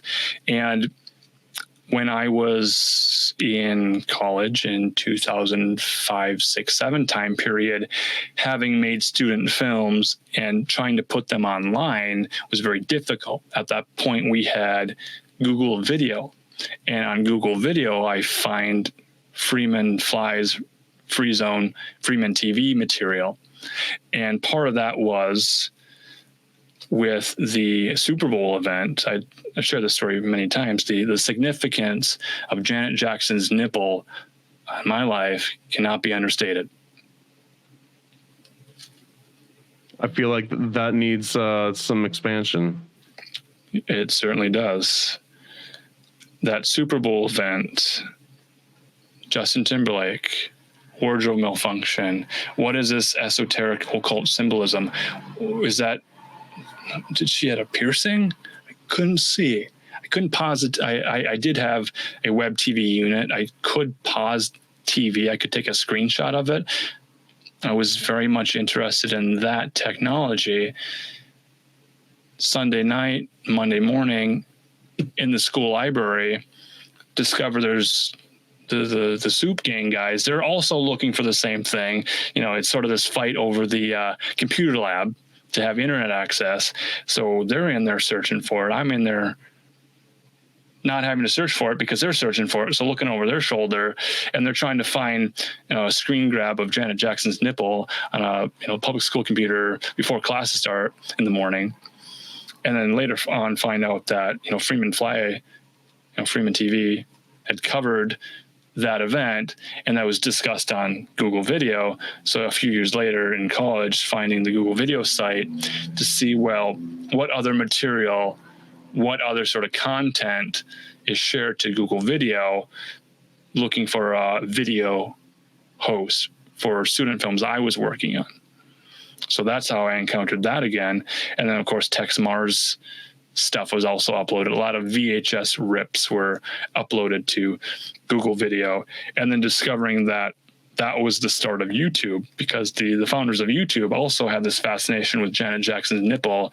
They created a video sharing site on their own to post the Janet Jackson nipple, calling the website YouTube, and then seeing how YouTube was much more of a social network for vloggers and homepage creators to create video diary entries. That was already within my understanding of a new medium, and having the skills and the desire to want to keep up with that stuff, I was thoroughly aware of, and having the information of the new media, Wired magazine, what are the technology trends. That was such an interest that I had, that I was front center for that event where YouTube became a video hosting platform. So I was posting stuff there, and the goth phase never ended. So in college, my roommates and I convinced them to make a dumb short films with me, and the topic was, well, let's pretend we are Antichrist superstars and freaks and summoning demons, and make it into a spoof, a goof and a spoof type of a thing, because that's what we knew. So we were making fun of it. So I played a goth metalhead character, white face paint, crow makeup, that type of thing. And they were going along with it. I'm like, great, this is fun. They're fulfilling my dream vision, and they were wearing masks and playing demons, and they thought it was hilarious too. And we had a character that we were making fun of because he was a Christian. So it was our opportunity as Christians to play the other side, this type of thing, which I thought was absolutely hilarious. Sort of a satire of, this sort of belief system and structure. And to say it's all very ridiculous, but the Christians are keeping up this sort of lie that there's a satanic panic and there's backmasking. The secular world is so terrible, while at the same time, the Christian culture and the secular culture are dovetailing to such an extent where, DC Talk, Jesus Freak, POD, Jars of Clay, there's that Kiss Me song that's on the WB dramas from that Sixpence None the Richer. So all these Christian artists are having their mainstream time where they're accepted in the mainstream. So Christianity and the mainstream were one and the same at some point in history, where there really wasn't a distinction. Well, it almost seems too that there was more in like the 90s to 2000s. You're kind of talking about like MXPX kind of coming out, and like DC Talk, like at the height. The coolest kids at Bible camp. They'd ride in with some old beat up station wagon covered with tour stickers, because they'd get in the minivan, or they'd have minivans, they'd have the old Studebakers, they'd have whatever vehicle they had covered in tooth and nail stickers. They were the tooth and nail kids. They were straight edge or punk. They were cool.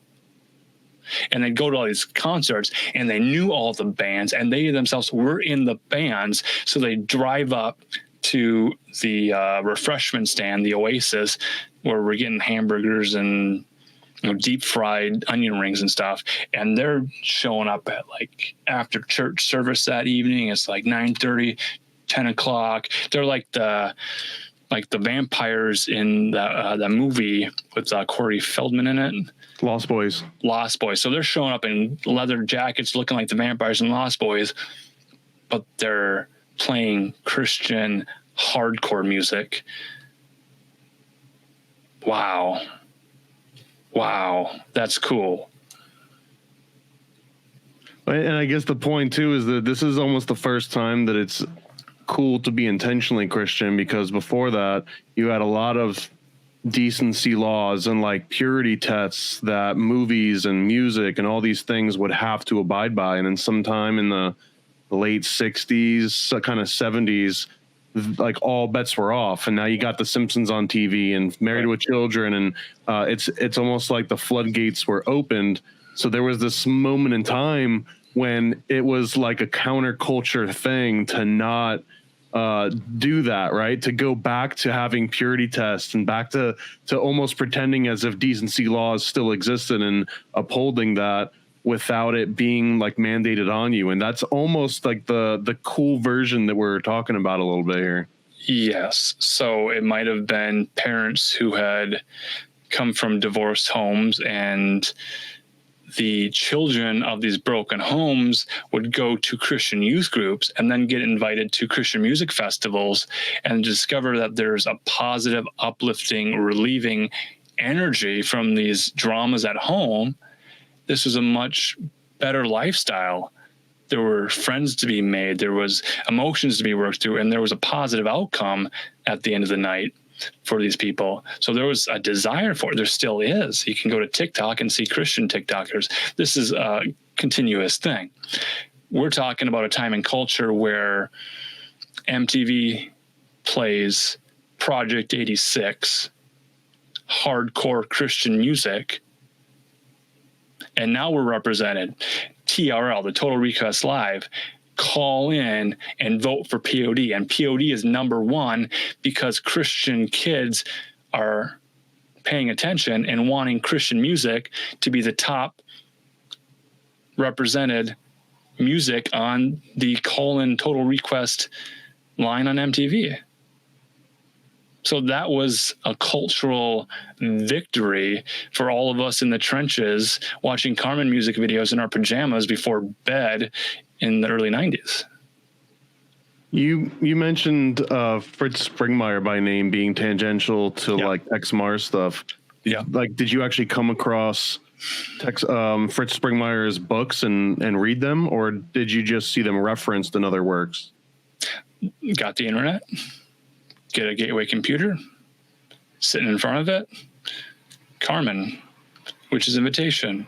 They're talking about Isaac Bonowitz. They're talking about the real world inspiration for the sorcerer, the male witch, the warlock in this music video. And they're sharing this story saying, yeah, that was based on a real guy in, like, I think Berkeley, California, who would walk around looking real strange, like a warlock would dress, getting a lot of attention, talking to students.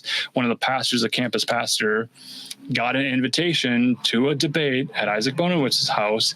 And then this guy talks to Carmen about it. And they're like, that's great. That's a visual thing. We can make that music video. That'll be like the Michael Jackson Thriller moment for us. It'll be awesome. And it was huge for the people who saw it. Now, what are these other influences? What are these other references? Who's Tex Mars? What's this New Age movement? What are crystals? What are tarot cards? What is channeling? What are channel documents?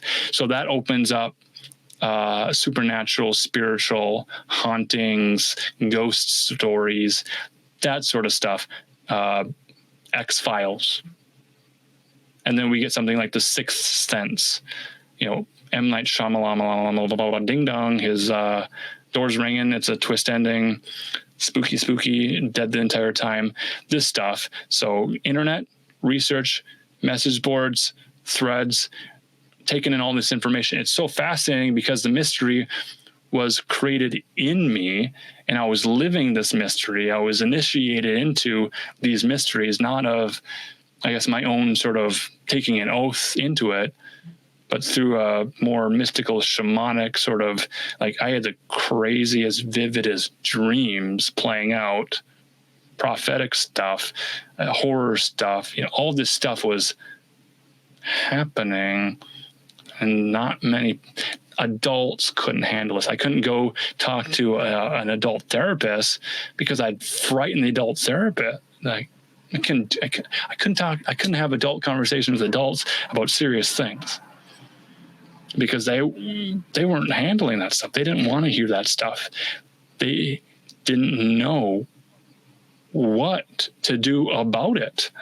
So they didn't address it. They didn't pretend it existed. It wasn't something they needed to deal with. So when I got internet access and access to research, now I'm on my own, anonymously communicating, researching, finding documents and books and then videos and things. I mean, Fritz Springmeier is pretty hardcore. That's about as far down one of the rabbit holes. I would say he's kind of like towards the end tunnel on some of, like, specifically like the Project Monarch and MK Ultra and how the government connects directly in the Satanic Panic angle. Like, what's the end goal? And Fritz Springmeier's kind of lays it out. Well, the end goal is to, brainwash and mind program and use all this for these old, like, did you get deep into that? Like, what was your thoughts when you came across that sort of material the first time? So my parents having, ministry credentials for youth, teenagers, essentially, they had those articles from the late 80s and early 90s about satanic ritual abuse and looking for signs of it and being aware of it. Now, they kept that stuff away from me as best they could, but I'm going to find out about it, be curious about it, file it away in my X-Files cabinet of stuff to look at later when, I'm able to do that. So, like, the sexual ritual abuse stuff, well, that becomes the number one topic of conspiracy for a period of time, where that was the issue that needed to be figured out. And then, well, that's politicians. There was a case of a kid who was about my age who looked similar to me, actually looked more like my cousin, Jacob Wetterling, who was kidnapped. And that was a huge thing in Minnesota, this Jacob Wetterling case. Where did this boy go? And, the whispers of, well, it was probably a satanic ritual abuse thing. Like, what year is this? I want to say maybe 88 to 92 or something. Jacob Wetterling. You could probably look that name up, Wetter Wetterling. His mother testified in front of state legislatures for, figuring out what do we do. And this is the same time where this was a huge concern of, like, child kidnapping. Kidnappings and abductions lead to alien abductions. So is it a human that's abducting the kid? Is it an alien? Is that alien a demon that's taking this kid? There was such a mystery around this kid who was essentially a stand-in for me. And the real world terror was I would walk home from school because I lived within the vicinity of the school. So I could walk, and then some days I'd take longer. Sometimes I'd visit friends' houses, so I wouldn't arrive home. They'd put me in front of a computer and I'd be, gone for hours. Like, this is awesome. Forget to call home. Parents freaking out. Well, I'm just at a friend's house. I didn't call. Their concern was child abduction case. First thing they think about. And I'm like, no, I'm protected. I got God on my side. I'm not fearful of, strangers with candy and strange vans. I can defend myself. I got legs. I can run. I'm not worried about this stuff. But the parental concern for the well-being of their firstborn child, it's like, don't sacrifice the firstborn child. Sort of Isaac, Binding of Isaac story here. There's probably a lot into it, certainly. But that was a concern. And then I'd be like, I'm home, and they're like, thank God, hugs and emotional outpouring of support from the community. I was at my friend's house. We were listening to TLC No Scrubs. I know you're mad about that, but come on, they're just a girl group. They sing a silly song. It's not so bad. I'm going to bring them a Carmen tape tomorrow. There's something I think unique about growing up in 80s, 90s in that particular time period. It's, I guess, a little bit weird for me to hear that you were in a way shielded from some of that satanic panic with your parents keeping articles and stuff and like not really bringing it up.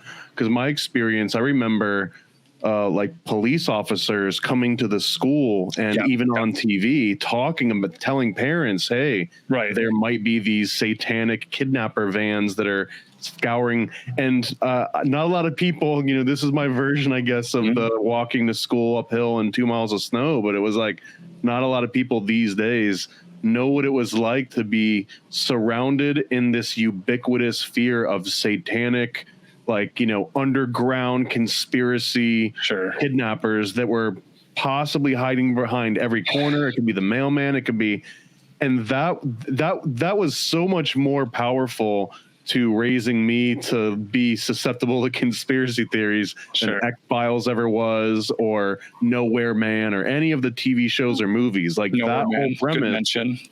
We're like, you can watch that Relic Hunter. I got television and I channel surf and I watched everything. I took it all in. Everything, every format, every possible storyline. I was just a sponge taking it all in. And now today we get something like Stranger Things, and that's like retro nostalgia. I'm like, well, yeah. I mean, I lived that. And just say, they just need Jesus. I lived that. And because I was probably so close to 11 with the gifted and talented program and the creative programs and the stuff that I was involved in with my my upbringing, like I was reading and writing very early on in preschool level. So they're like, do we have a gifted and talented kid here? Also, he has deja vu and, you know, telekinesis and psychic phenomena and stuff surrounding it. It's like, I'm like, shut up about that. I don't want to be taken out and put in a gifted and talented program. And they have that, that audio test, you know, that blue box with the headphones, and you go beep, beep, beep, beep, beep, beep, beep, beep, beep, beep, beep, beep, beep, beep, beep, beep, beep, and you'd be like left, right, hear it, hear it, hear it. Left, right, you know, they're like doing audio tests. Well, that became conspiratorial. Like, were they testing the phenomenon to say, were they putting like tones that only psychic kids could hear into that? And I was always passing these tests, and these adults, well, they're Masons coming into our school, paying for audio tests and vision tests. And then they had the Masonic chipping program where we'd go and we'd put our thumbprints on papers, and I think the first time I took home a VHS tape with me on it as a youngster was when I went to the police department to talk about my interest in who I am and kind of spin around and show them what I look like, to have a video record of my existence in case they needed to play it on the news because I was abducted. And that was sponsored by a Masonic program. There's a lodge in town. What is that mystery? Are they against the Christian church? Are they the temple and synagogue of Satan? Are we concerned about this at all? Well, maybe I was, because I was a precocious kid. Is this before or after Tex Mars that you're noticing Masonic temples? Well, this is all happening at the same time. So the exposure of the material is available to me. And then in my own timeline, connecting the dots, finding what pieces fit together and where money flows and where influence comes from and who's really running this town here, who's really running the government and the city council and the governor. And, there's families. This specific family has more say and input into like local parking lot, snowplow policies and contracts, this type of stuff, small town politics. And you were personally in the Masonic chip program? There was a program each year, each summer, that was a little bit different. But being the oldest child and going with my younger brother and sister to the county fair, where we'd meet with a sheriff, and we get a sheriff badge sticker we'd wear, and we'd meet the crime dog, and they had all these events in the community to get to know your neighbors. All of these programs kind of blend together at some point, but then to realize at some point when I take home a VHS tape that's paid for by the Masonic Lodge in town in cooperation with the local police department, now I have an artifact that I bring home that puts a seed in my mind to say, well, like, this is evidence. This is physical evidence to a conspiracy of what's really going on. And then other people would say, you know, adults would talk and I would walk by and hear them. And other adults would say, you know, I'm not bringing my kids to that because they're creating a database of kids, which is like a catalog. I'm like, what? Okay, so now they have a catalog of children with addresses. Well, what does that mean? So now they know where the gifted and talented and beautiful little boys are. See where the thinking leads? I'm in a database. I'm doing well. I get good grades. I can hear the beeps that no one else can hear. I can find Waldo before anybody else. Do I have something to be afraid of here? They're maybe making a database of indigo children. Through the New Age teachings, sure. Indigo children, psychic children, sure. And then like Project Montauk and all these there's a whole idea that the children of the future, but they're using military ESP testing and like Zener cards. What are Zener cards? So then my friend and I think at some point toyed with the idea of, you know, like Zener cards and, you know, psychic training, and then he got more involved with like Transformers and Beast Wars and other stuff. So we never really got farther into our little private psychic training and testing club in second grade. When you talk about, those are the cards that usually have like a wave or a triangle or like very discernible symbols that are supposed to be, you know, unique enough that it's like 5 elements. Maybe that's an occult thing. Water, definitely air. An occult thing. It's Captain Planet. You know, Earth, Wind, Fire, Water, Air. Combine the powers, get Captain Planet, Gaia. Oh no, that's the most New Age cartoon I ever saw in my life.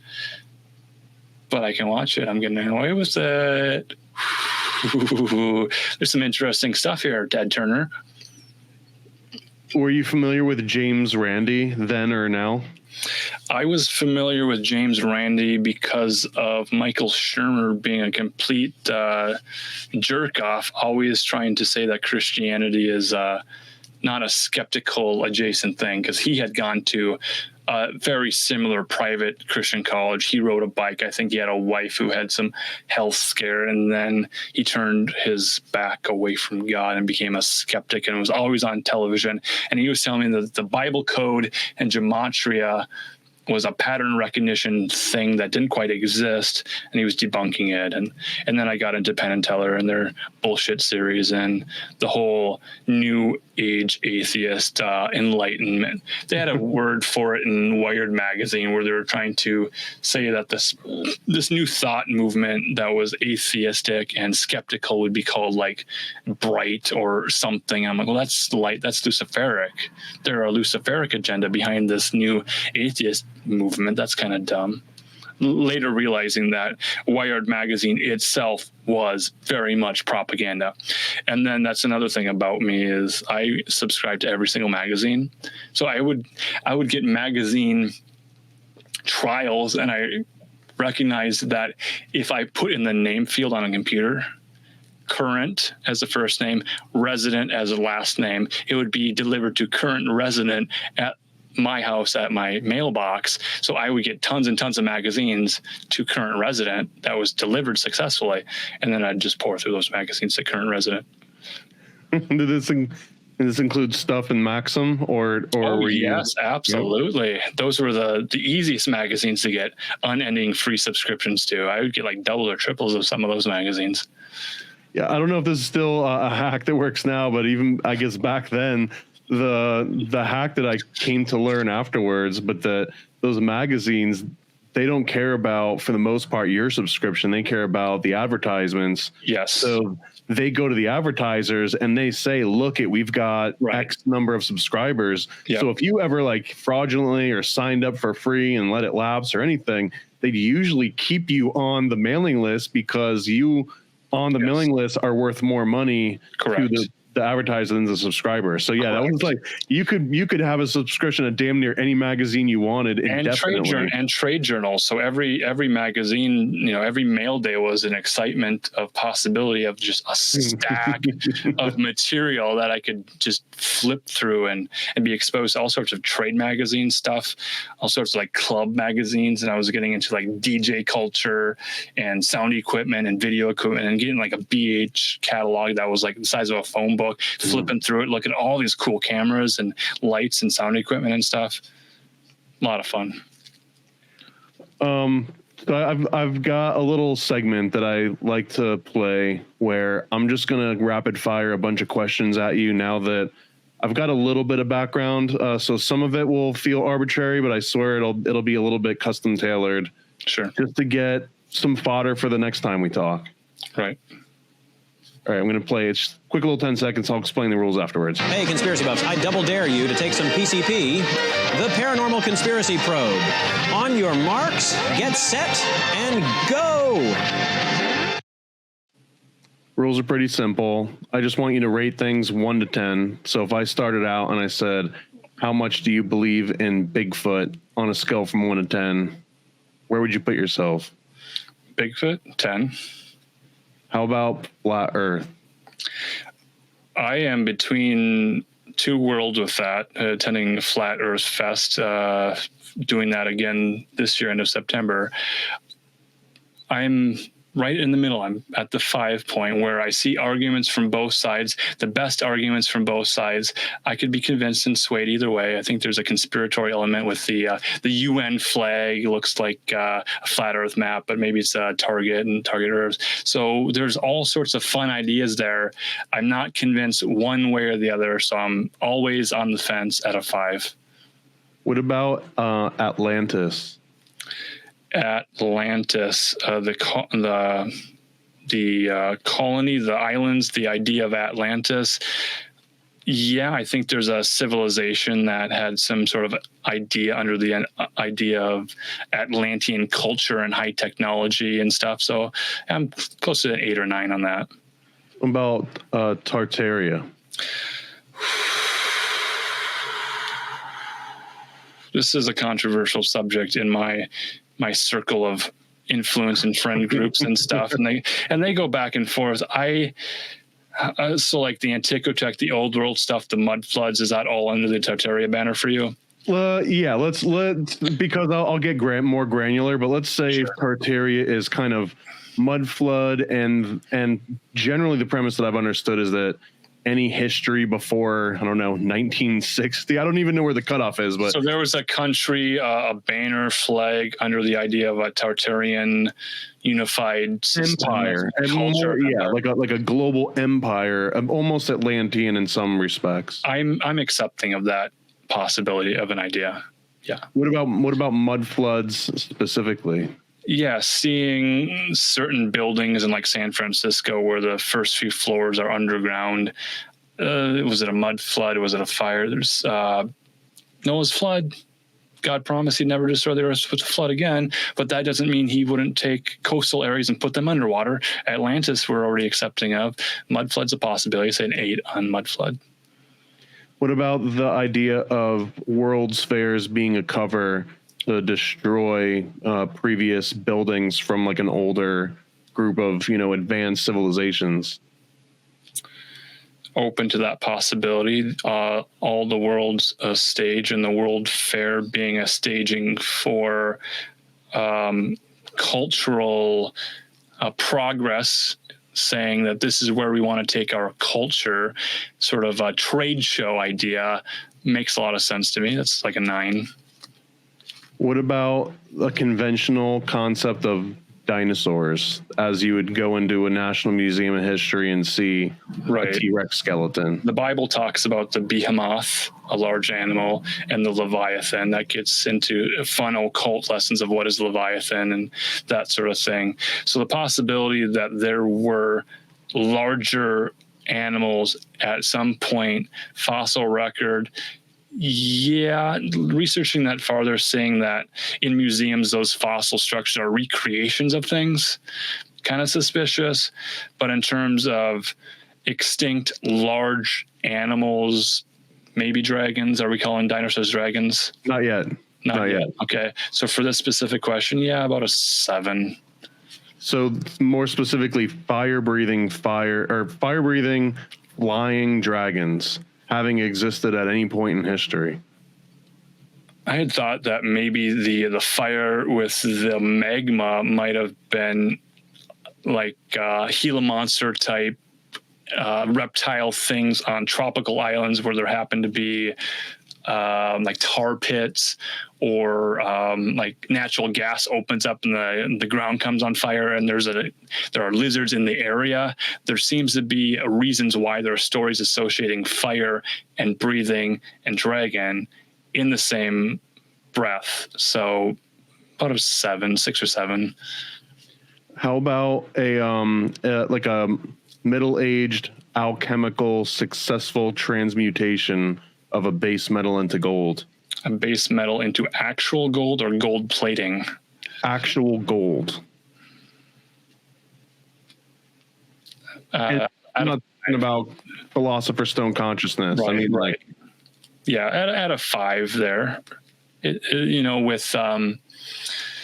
With more knowledge and more ideas about how things could be changed in their chemical composition and the periodic table of the elements. I don't have a huge understanding of the sciences. I was more into art and literature and languages, kind of skipped out on chemistry. I don't have that knowledge, but I do believe that there's some possibility in it. So I'm more of 6.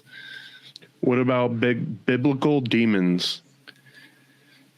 See, that's going to be something where I could probably talk for hours and hours about the possibilities, arguments for and against, connections to aliens and little gray men and Aleister Crowley and all the stuff I know now, the stuff that I was thinking about then.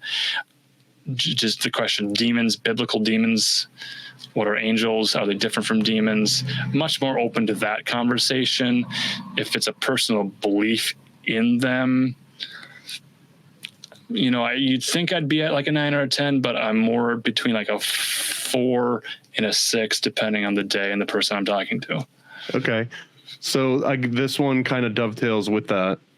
What do you think the chance is that, say, an atheist, Bart Simpson watching Marilyn Manson, but like a true atheist, could order a series of books on the internet, How to Summon Demons for Dummies, right, and successfully invite some sort of a dark entity into their life that causes a tangible change? What do you think the chances of that from when, let's say it's a 14-year-old, atheist is just dabbling? 14-year-old atheist who has a belief that reading some grimoire, doing some magic rituals, lighting candle, whatever it is, to invite a conversation or a possession or invocation or evocation, just a teenage boy, book, demon summoning, that sort of thing. Very possible. Yeah, and I'm almost saying it from, and I'm being specific about an atheist or agnostic point of view, in that it's a science experiment. It's like, well, if I recite these things and I mix these, and I arrange these herbs in a certain way, and I do it under the moon, like this book tells me, this Wiccan handbook tells me, will there be a tangible proof that there's a spiritual world out there?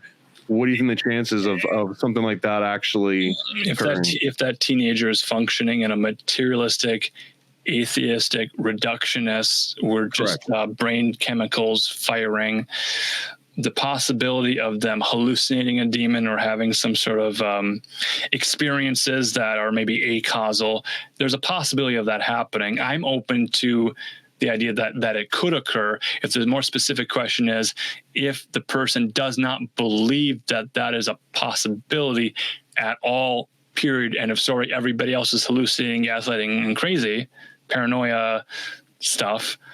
Could it happen? I think it still could happen. I think because they are entertaining the idea and they're being playful with the idea, that idea plays back with them. And whether or not they are capable of interpreting data as being a demonic response or just their own physical explanation for logical Occam's razor type thing. I mean, that's a huge conversation. You're asking rapid fire and I'm taking too long to answer the question. So I'm fluctuating between, that 4 and 6 area where, depending on the day and how I'm feeling and what I want to argue in favor of. It's fair. It's fair because for me, it's a sliding scale. It's the same sliding scale as whether or not a demon even exists, is whether or not an agnostic could in turn summon one. Or whether or not they believe themselves to be a demon, a little rebel, a little rabble rouser. If they wear like a Hellfire Club t-shirt and they like the Stranger Things movie and they say, well, I'm going to be an outsider. I'm going to wear a leather jacket. I'm going to go raise hell somewhere.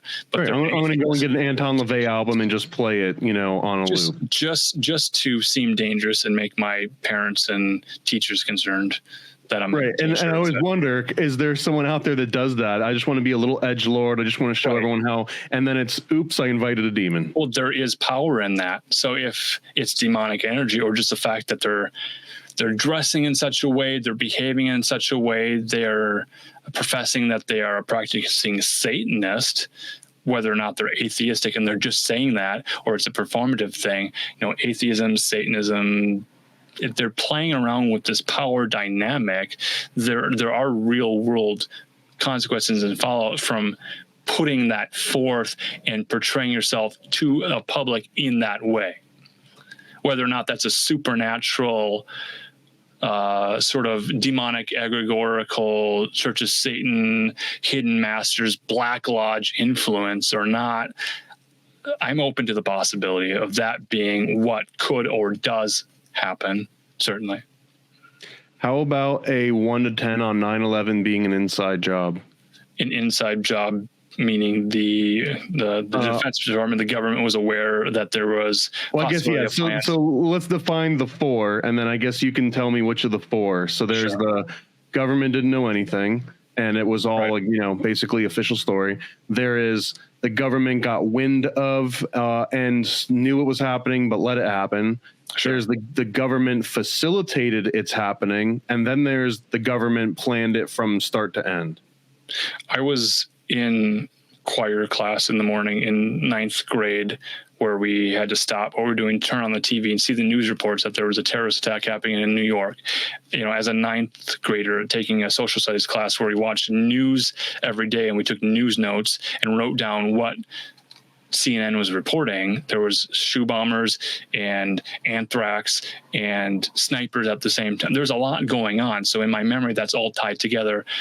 Terrorists on American soil seemed like a real possibility. At that point, I was like, well, is the government in on it? I wasn't aware of like Pearl Harbor false flag type stuff at that point. Currently now, inside job, magical ritual, I'm open to all those possibilities. I don't have those answers. I've seen the research. I don't reject the research. Truthers for 9/11, loose change, zeitgeist, all that stuff I'm aware of. I don't have a particular stance on it. It's not close to my concern, but to say it's an inside job, I'm like a 9 on accepting that statement and not being deeply offended or wanting to fight you on it. When you say it's not of your concern, I'm just curious, why would the premise of one of the most, I guess, pivotal collective traumas that our country's gone through together. I mean, prior to 2019, at least, but the largest collective trauma, that seems like one of the most important things that we've ever gone through. Like you and I, at least from the age, I guess this year might be a little different. We had like a close call with a presidential assassination. That could have been another JFK thing, but those are the big ones, right? Presidential assassinations and for major everybody, events for everybody else.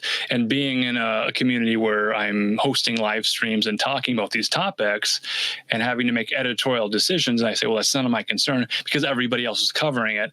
My personal gut take is these media events, having studied news writing and reading AP news wires and terminals to get the latest news to determine how news is created and manufactured, consent, all this stuff. Knowing this information now, the whole 9/11 thing being a huge event to me seems like the largest honey trap for everyone to fall into. So when I say it's none of my concern, I feel like it's such a blatant, obvious target of research and sort of government gaslighting to say whether it was an inside job or not, or whether there was terrorists or dancing Israelis or whatever it is. It seems to me that is the conspiratorial funnel which everyone is forced into, endlessly arguing that it's, how many years since, JFK was assassinated and people are still arguing about it. It seems like this. How many years since Jesus was assassinated and how many people are still talking about it?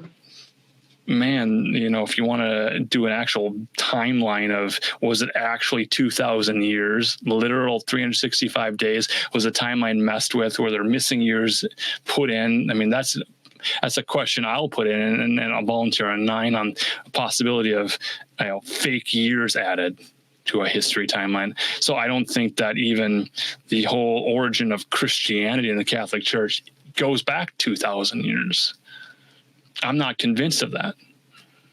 What about again, we'll do a couple more of these 1 to 10s. 1 to 10 that a human being has stepped foot on the moon at some point in the last 100 years.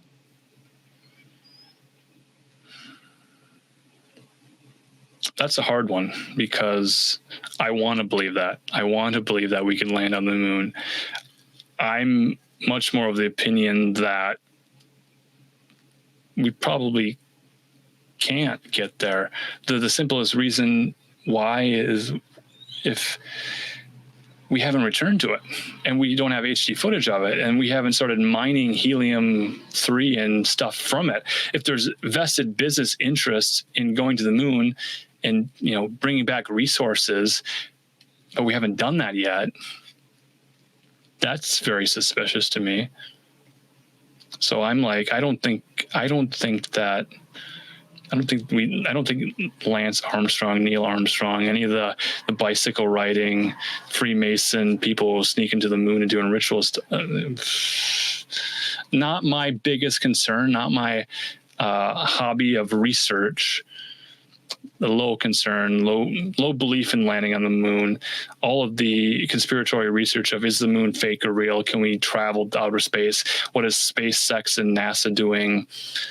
Interested in the space travel technology, but I don't know that we can go to Mars. I don't think we can land on the moon. What about celebrity clones? Like Jamie Foxx and fill in the blank, but like Elvis is born a twin and he's got a twin Elvis, but they're using one Elvis so that he can do a concert and then he rests and then the second Elvis comes in. That would also include, there's also like a more of like a lab grown, like maybe they don't realize they need an Alan Marcus clone until you're 40. And now they're like, crap, now we need one. And just to be clear, I'm not talking about a lookalike where they find someone that looks like you. Sure. But that there's an actual, like, someone bred to play the part, whether from birth or from test tube later on in life. How accurate do you think that is on more than just like a presidential scale? Like, I look to Stephen Hawking and think that there's 3 to maybe 4 versions of Stephen Hawking. I don't know if that was a clone or a lookalike or just any sort of guy in a wheelchair dripping through a feeding tube resembles a Stephen Hawking. That guy should have died at a much earlier age. So the fact that Stephen Hawking was put on television so many years past his expiration date leads me to believe that that is the primary example of an actor playing a role, serving a purpose. So that's where I say, yeah, that was my opening to that possibility of being a actual functioning thing. I don't know the mechanisms or the societies or the groups or the business interests behind it, but to see Stephen Hawking and people taking that seriously and respecting it, and then being upset that I would criticize their acceptance of the Stephen Hawking narrative, that seems like an easy conspiracy theory that's fun to talk about at parties. People get really upset about that. How dare I criticize a disabled man for playing a role in some grand conspiracy that doesn't actually exist? And then I could almost ask the same thing 2 different times. So if you want to delineate between the two, that's totally fine. What about the idea that psychedelics could put you in communion with demons? Mm-hmm. And what I guess could be the same thing. What about AI being able to put you in the communion with demons? Do you have different perspectives on each of those? Technology, like cyber punk culture leading to AIs, that seems a lot like Ouija boards and channeling and spirit communication. Yeah, great analogy. So absolutely open to that topic of AI and intelligences and computers and disembodied voices and sort of that. Yeah, absolutely. The other question was psychedelics, the entheogens, God molecules, DMT, that sort of stuff. Right. Anything where people tend to say that they either have a religious or a spiritual existence or claim to have some communion with entities or a consciousness of some kind. Well, when I read Robert Anton Wilson and he was explaining the humor of Aleister Crowley, and Aleister Crowley is the diary of a drug fiend, and he was talking about the rituals and the substances used, and then gonzo journalism with Fear and Loathing in Las Vegas. Hunter S. Thompson. Yeah. Open to that possibility. I think that's how you open to the possibilities, by taking the drug that you don't know what it is, and being straight edge. Ask me another time about my non-straight edge experiences and how extra mystical and weird that was for everybody around me, thinking that I was just pranking them and pulling their leg and faking it, because how could someone take such a small amount of something that's like a placebo and have very little effect on them, and then me rolling around in the earth and trying to communicate to them through miming and choreography and having this experience and not saying anything, not screaming or making a big scene, but they were just like laughing at first, and they're like, no, is he demonically possessed? I would love that as a part 2 to all this. I think I got a pretty good understanding. And I think we also kind of have like a nice little cutoff point from where you started to just get really deeper into, I guess, like more esoteric and occult concepts. So you were aware of them, but we haven't yet, and we will get into Al Marcus's like deep dive into the occult. And what can you just give us a preview? Like what was your, I don't want to, for lack of a better word, but like what was your like rock bottom or like deepest dive into the occult? Like at what point did you say, okay, that's enough for today, I'll start walking back where I came from? I've shared the story a few times without including all of the details in the recipe to follow a ritual to contact Lucifer. But then picking up that phone, getting a number of answers, interactive answers in real time in a completely sober and awake state. That's the cliffhanger there. So next time we'll talk about direct communion with Lucifer, something to look forward to. And then, a lifetime of fellowship with the Trinity, God the Father, God the Son, God the Holy Spirit, and then talking and interacting and walking with Jesus, and then having that sort of ongoing communication, and then having experiences where I would have what you'd call like sleep paralysis, but not from demons. It was because Jesus was visiting me, a bright, shining, cloth, like a bright sort of monk's robe, sort of Saint Germain bright light figure. And then here's a weird aspect to the story to ask me about later is I ended up getting a robe that looked just like that, standing in a position where that dream memory thing happened, light coming in from behind me. I was illuminated, standing in the position. So it was like, was it a trans-temporal time thing where I was having a precognition of how I would be doing what Jesus was doing? I remember I wore the What Would Jesus Do bracelets. I was walking like Jesus. I was behaving like Jesus. And then at some point resembling what that figure looks like in paintings, and then wondering, well, was it myself or was it the Christ figure, or was it myself and the Christ figure at the same time communicating with you? But then why was I sleep paralyzed? And was a paralysis because my spirit, body, soul thing was pulled out of time. And then it was like the point of consciousness was from a future point visiting me in the present, but it was in the past because this sort of thing. That's sort of Christian mysticism of becoming the Christ and recognizing that, well, what was the actual timeline of events here? I would love nothing more than to get into more like theological talk, especially Trinity. I've got some go-to questions that I usually ask people that are scholars of the Bible, or at least have read it enough times to know some of like the more intricate details. So I'll leave that one for next time, and tell people where they can find you if they want to hear more about this. I've done a really poor job of archiving all this stuff, and I feel like I've talked about it enough times on public streams, but because I haven't clipped it and shared it to social media and TikTok and applied all of the archived and indexed and Dewey Decimal System to make it easily found, a lot of people haven't heard the full expanded autobiography of these events. And I've been wondering if I should even like write that down in an autobiographical form and then narrate it as a book myself, or what do I even do with this stuff? And then having to talk to you to pull out the things that other people would be interested in even hearing about has been a great help.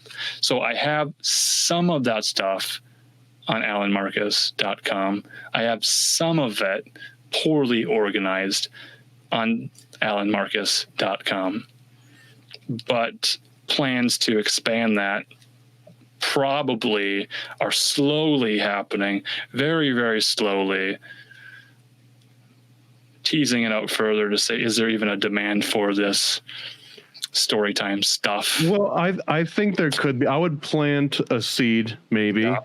If you're familiar with the Chick Track format, I mean, that would be the perfect vehicle to take. Right. I've got Cosmic Trigger. I've like, do I write my version of my Cosmic Trigger experience?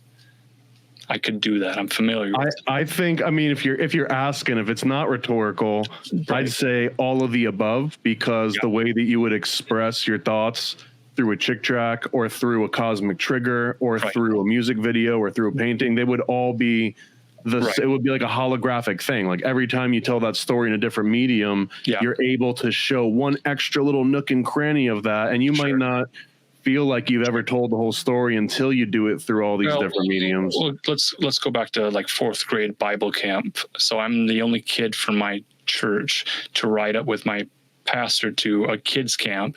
Hadn't been away from home in a while. I show up early the night before, Sunday night. Everyone shows up Monday morning.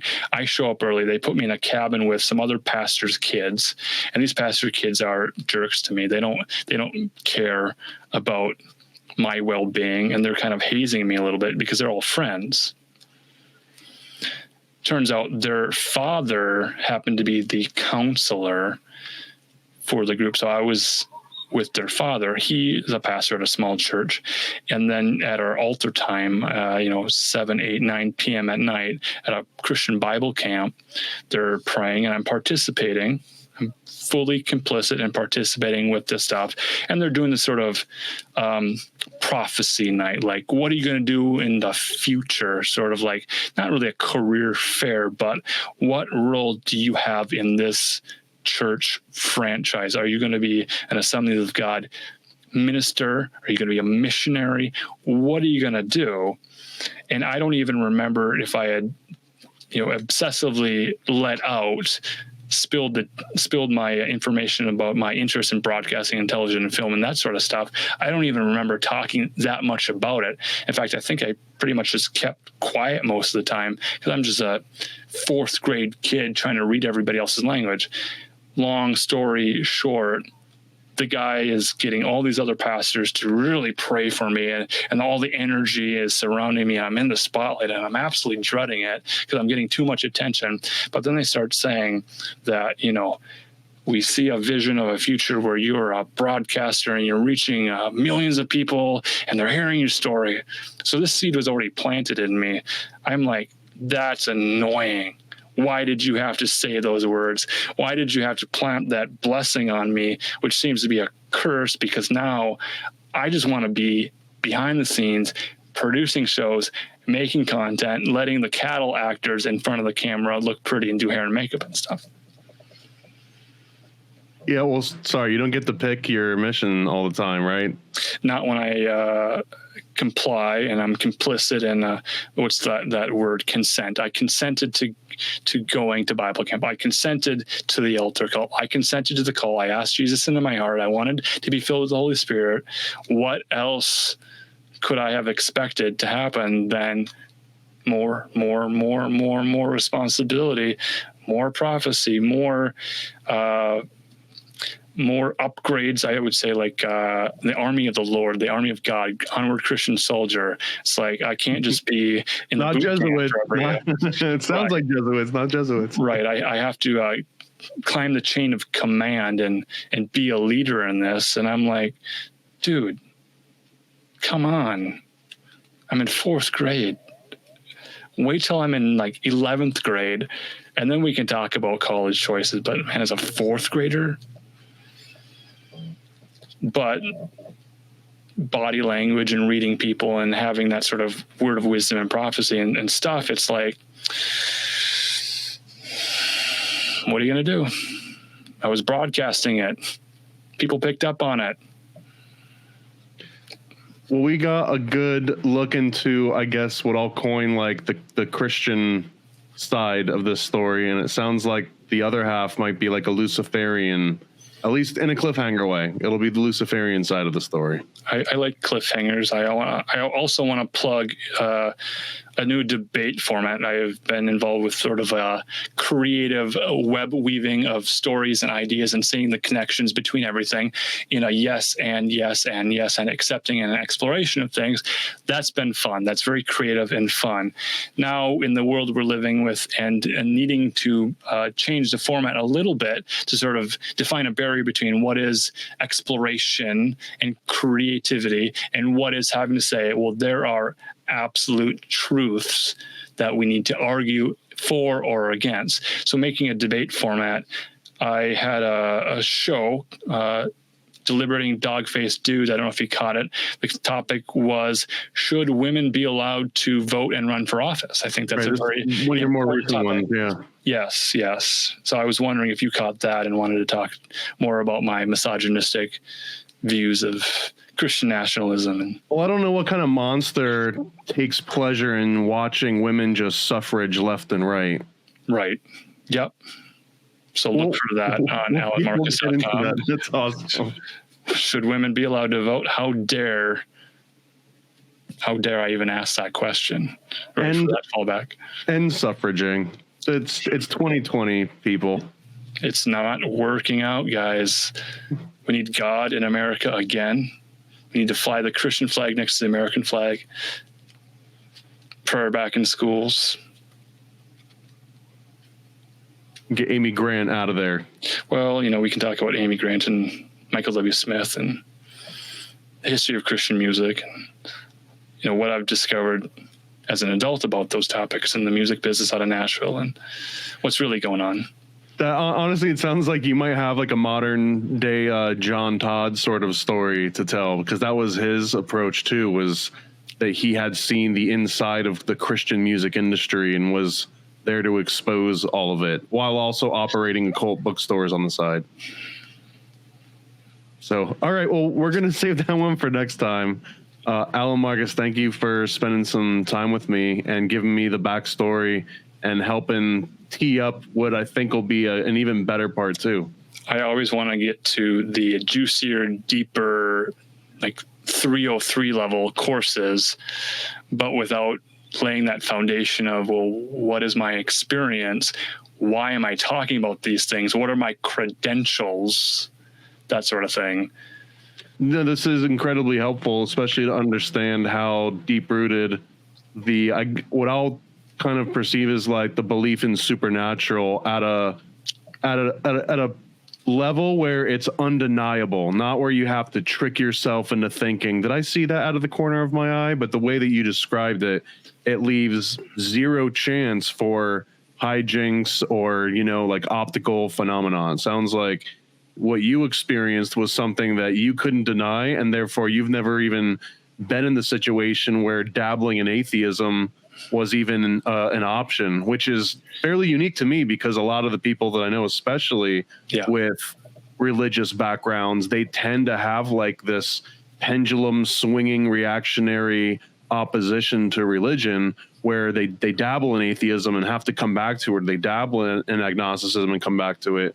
And correct me if I'm wrong, but it almost seems like you skipped that part because you had such a personal experience that there was really no reason for you to leave and come back. Many various personal experiences ongoing to this day. Yeah. So I find that incredibly unique, and I'd love to talk more about it.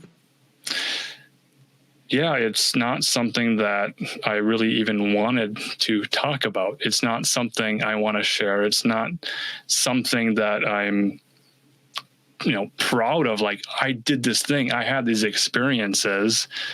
I just want to open up the conversation to meet other people who have had similar experiences. So as adults with video calling technology, where are those people? Let's talk it out and figure it out, because there's such a deep mystery here that is so much more interesting than political conspiracy. I agree wholeheartedly on that. Political conspiracy is so flash in the pan. This is kind of tugging at an ultimate truth. Yes. So, and I guess I'll encourage anyone that's listening or watching the video or anything to send in some comments if you've got I put a contact email experience on my website. I think it's contact@alanmarcus.com. So let's maybe get some emails in. I didn't want to do that for the longest time, because when I was like, hey man, I'm on YouTube, let's be friends, send me emails. You get emails from people who are like, oh, I'm looking for a friend. This guy wants to be my friend.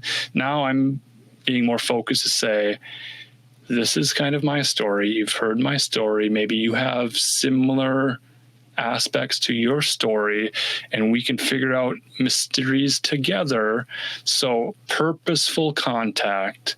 And thankful at Alan Marcus is the other one, because I want to hear success stories from people who have watched my appearances on things and have found success in their own research and findings and curiosities. The benefits from having more information far outweigh having less information. That's sort of my kind of mission statement at this point, I think, is let's have more information, better information, and then based off of that information, we can have much more informed conversations than, well, was 911 an inside job, and what is an inside job, and what is a false flag, and false flags themselves are false. So we're not even getting into the actual subject matter here. That's such a frustrating thing, to engage in surface level conversations with people. And it takes minimum of 3 hours before we can begin the conversation. So this is like the prelude. I agree. Do you ever do like a closeout prayer or anything like this? Not out loud. Okay, so you have a personal closeout prayer. I have sort of a childlike way with magic and chaos magic and spirituality and ritual and tradition and things. It's very difficult for me to follow authority and prescribed recipes and medications and paths, because none of those have led me anywhere I wanted to go. Anywhere, they've always been cul-de-sacs and dead ends and limited hangouts and faking gay and all that stuff. So it's like, I didn't want to be a pilgrim or a pioneer, but that's what I was in Royal Rangers. I had the badges. I think those were the degrees of that Royal Ranger Boy Scout knockoff initiation, where you're like, pioneer and that sort of thing. Yeah, that's one of the best analogies that I've usually heard before too, is that collecting badges in the Cub Scouts or anywhere Royal Rangers is essentially getting degrees in Masonry. It's basically that same premise. Right. So, if all initiation is self-initiation, according to what I've read through Robert Anton Wilson's Cosmic Trigger stuff and Chapel Perilous, which I want to get into more, but before we can even get to the gates of Chapel Perilous, of the Chapel Perilous property, before we can even arrive and find it on a map somewhere, territory map, menu, meal, semantics, stuff, all these things, unless there's an understanding of just basic biographical history and experience and, soberness, truth, connect me to a truth detector. If people want to hear my personal anecdotes and dismiss them, I'm not arguing for or against. I've gotten to the point where I try to tell my stories in the most neutral, third-person observer, out of body, because I've had those dreams so many times, out of body, in the corner of a room, viewing myself, playing out perspectives. I don't know if other people are, capable of that. I said hide the power level type of thing, but I think I've spoken too much and shared too many secrets, and there's no putting that cat back in the Schrodinger's box. Well, I guess I'll recommend anyone that's going to tune in for part 2 of this one, get caught up on your Raw, get caught up on your Cosmic Trigger. There might be some allusions to that. Absolutely. You're going to have to mute my mic and cut me off and send me back, and we got another 3 hours to go tonight. So come back, read up on Raw, and get ready to match our freak. That's a challenge. Spread the word with propaganda packs, all for just $40 shipped at paranoidamerican.com. Paranoid propaganda packs. We got facts on these sticker slaps. So grab yourself a stack and go attack with these paranoid propaganda packs. These huge all-weather slaps will last in public for years to come. Remind citizens that birds are not real. Self-immolation is an option, and might make you magnetic. Do your part and get a propaganda pack today from paranoidamerican.com. We got paranoid propaganda packs. We got facts on these sticker slaps. So grab yourself a stack and go attack with these paranoid propaganda packs. What are you waiting for? Go to paranoidamerican.com right now and get a paranoid propaganda pack.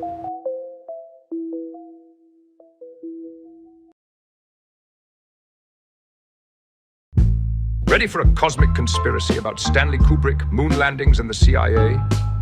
Go visit nasacomic.com.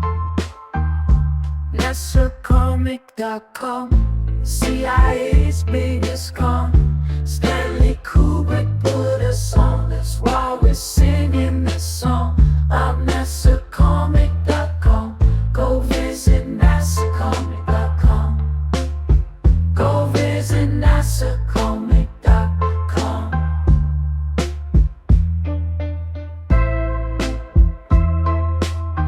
Yeah, go visit nasacomic.com. Oh, nasacomic.com.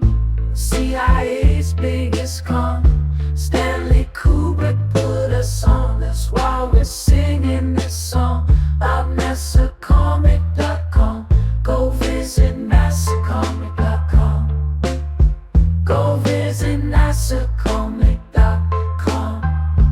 Yeah, go visit NASAcomic.com. Never a Straight Answer is a 40-page comic about Stanley Kubrick directing the Apollo space missions. Yeah, go visit NASAcomic.com. This is the perfect read for comic, Kubrick, or conspiracy fans of all ages. For more details, visit nasacomic.com. All American stickers, cryptids, cults, and killers. We got all your favorite conspiracies, all of that and more on our sticker sheets.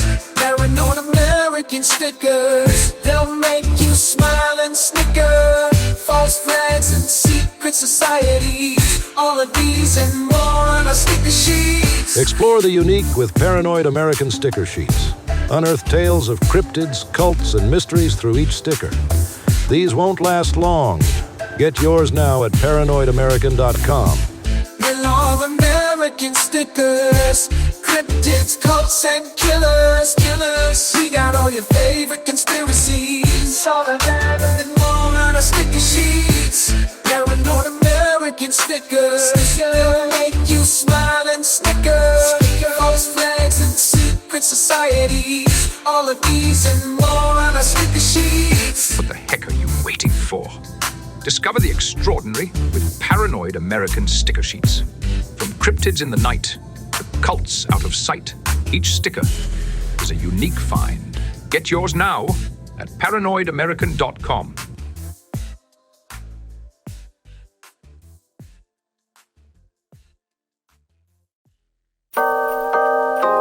Paranoid. Yo. I scribble my life away, driven to write the page. Will it enlighten your brain? Give you the flight, my plane, paper the highs ablaze. Somewhat of an amazing feel when it's real to real. You will engage it. Your favorite, of course, the Lord of an arrangement. I gave you the proper results to hit the pavement. If they get emotional, hate, maybe your language, a game, how they playing it well without Lakers. Evade them, whatever the cost, they are the shapeshift. Snakes get decapitated, met is the apex. Execution of flame you out, nuclear bomb distributed at war, rather gruesome for eyes to see. Max them out, then I light my trees. Blow it off in the face, you're despising me for what though? Calculated and rather cutthroat. Paranoid American must be all the blunt smoke for real. Lord, give me a day away, vacate. They wait around to hate whatever they say. Matters not in the least bit. We get heavy rotate when the beat hits, so thank us, you're welcome. Fuck the niggas for real, you're welcome. They ain't never had a deal, you're welcome. Man, they lacking appeal, you're welcome. Yet they doing it still, you're welcome.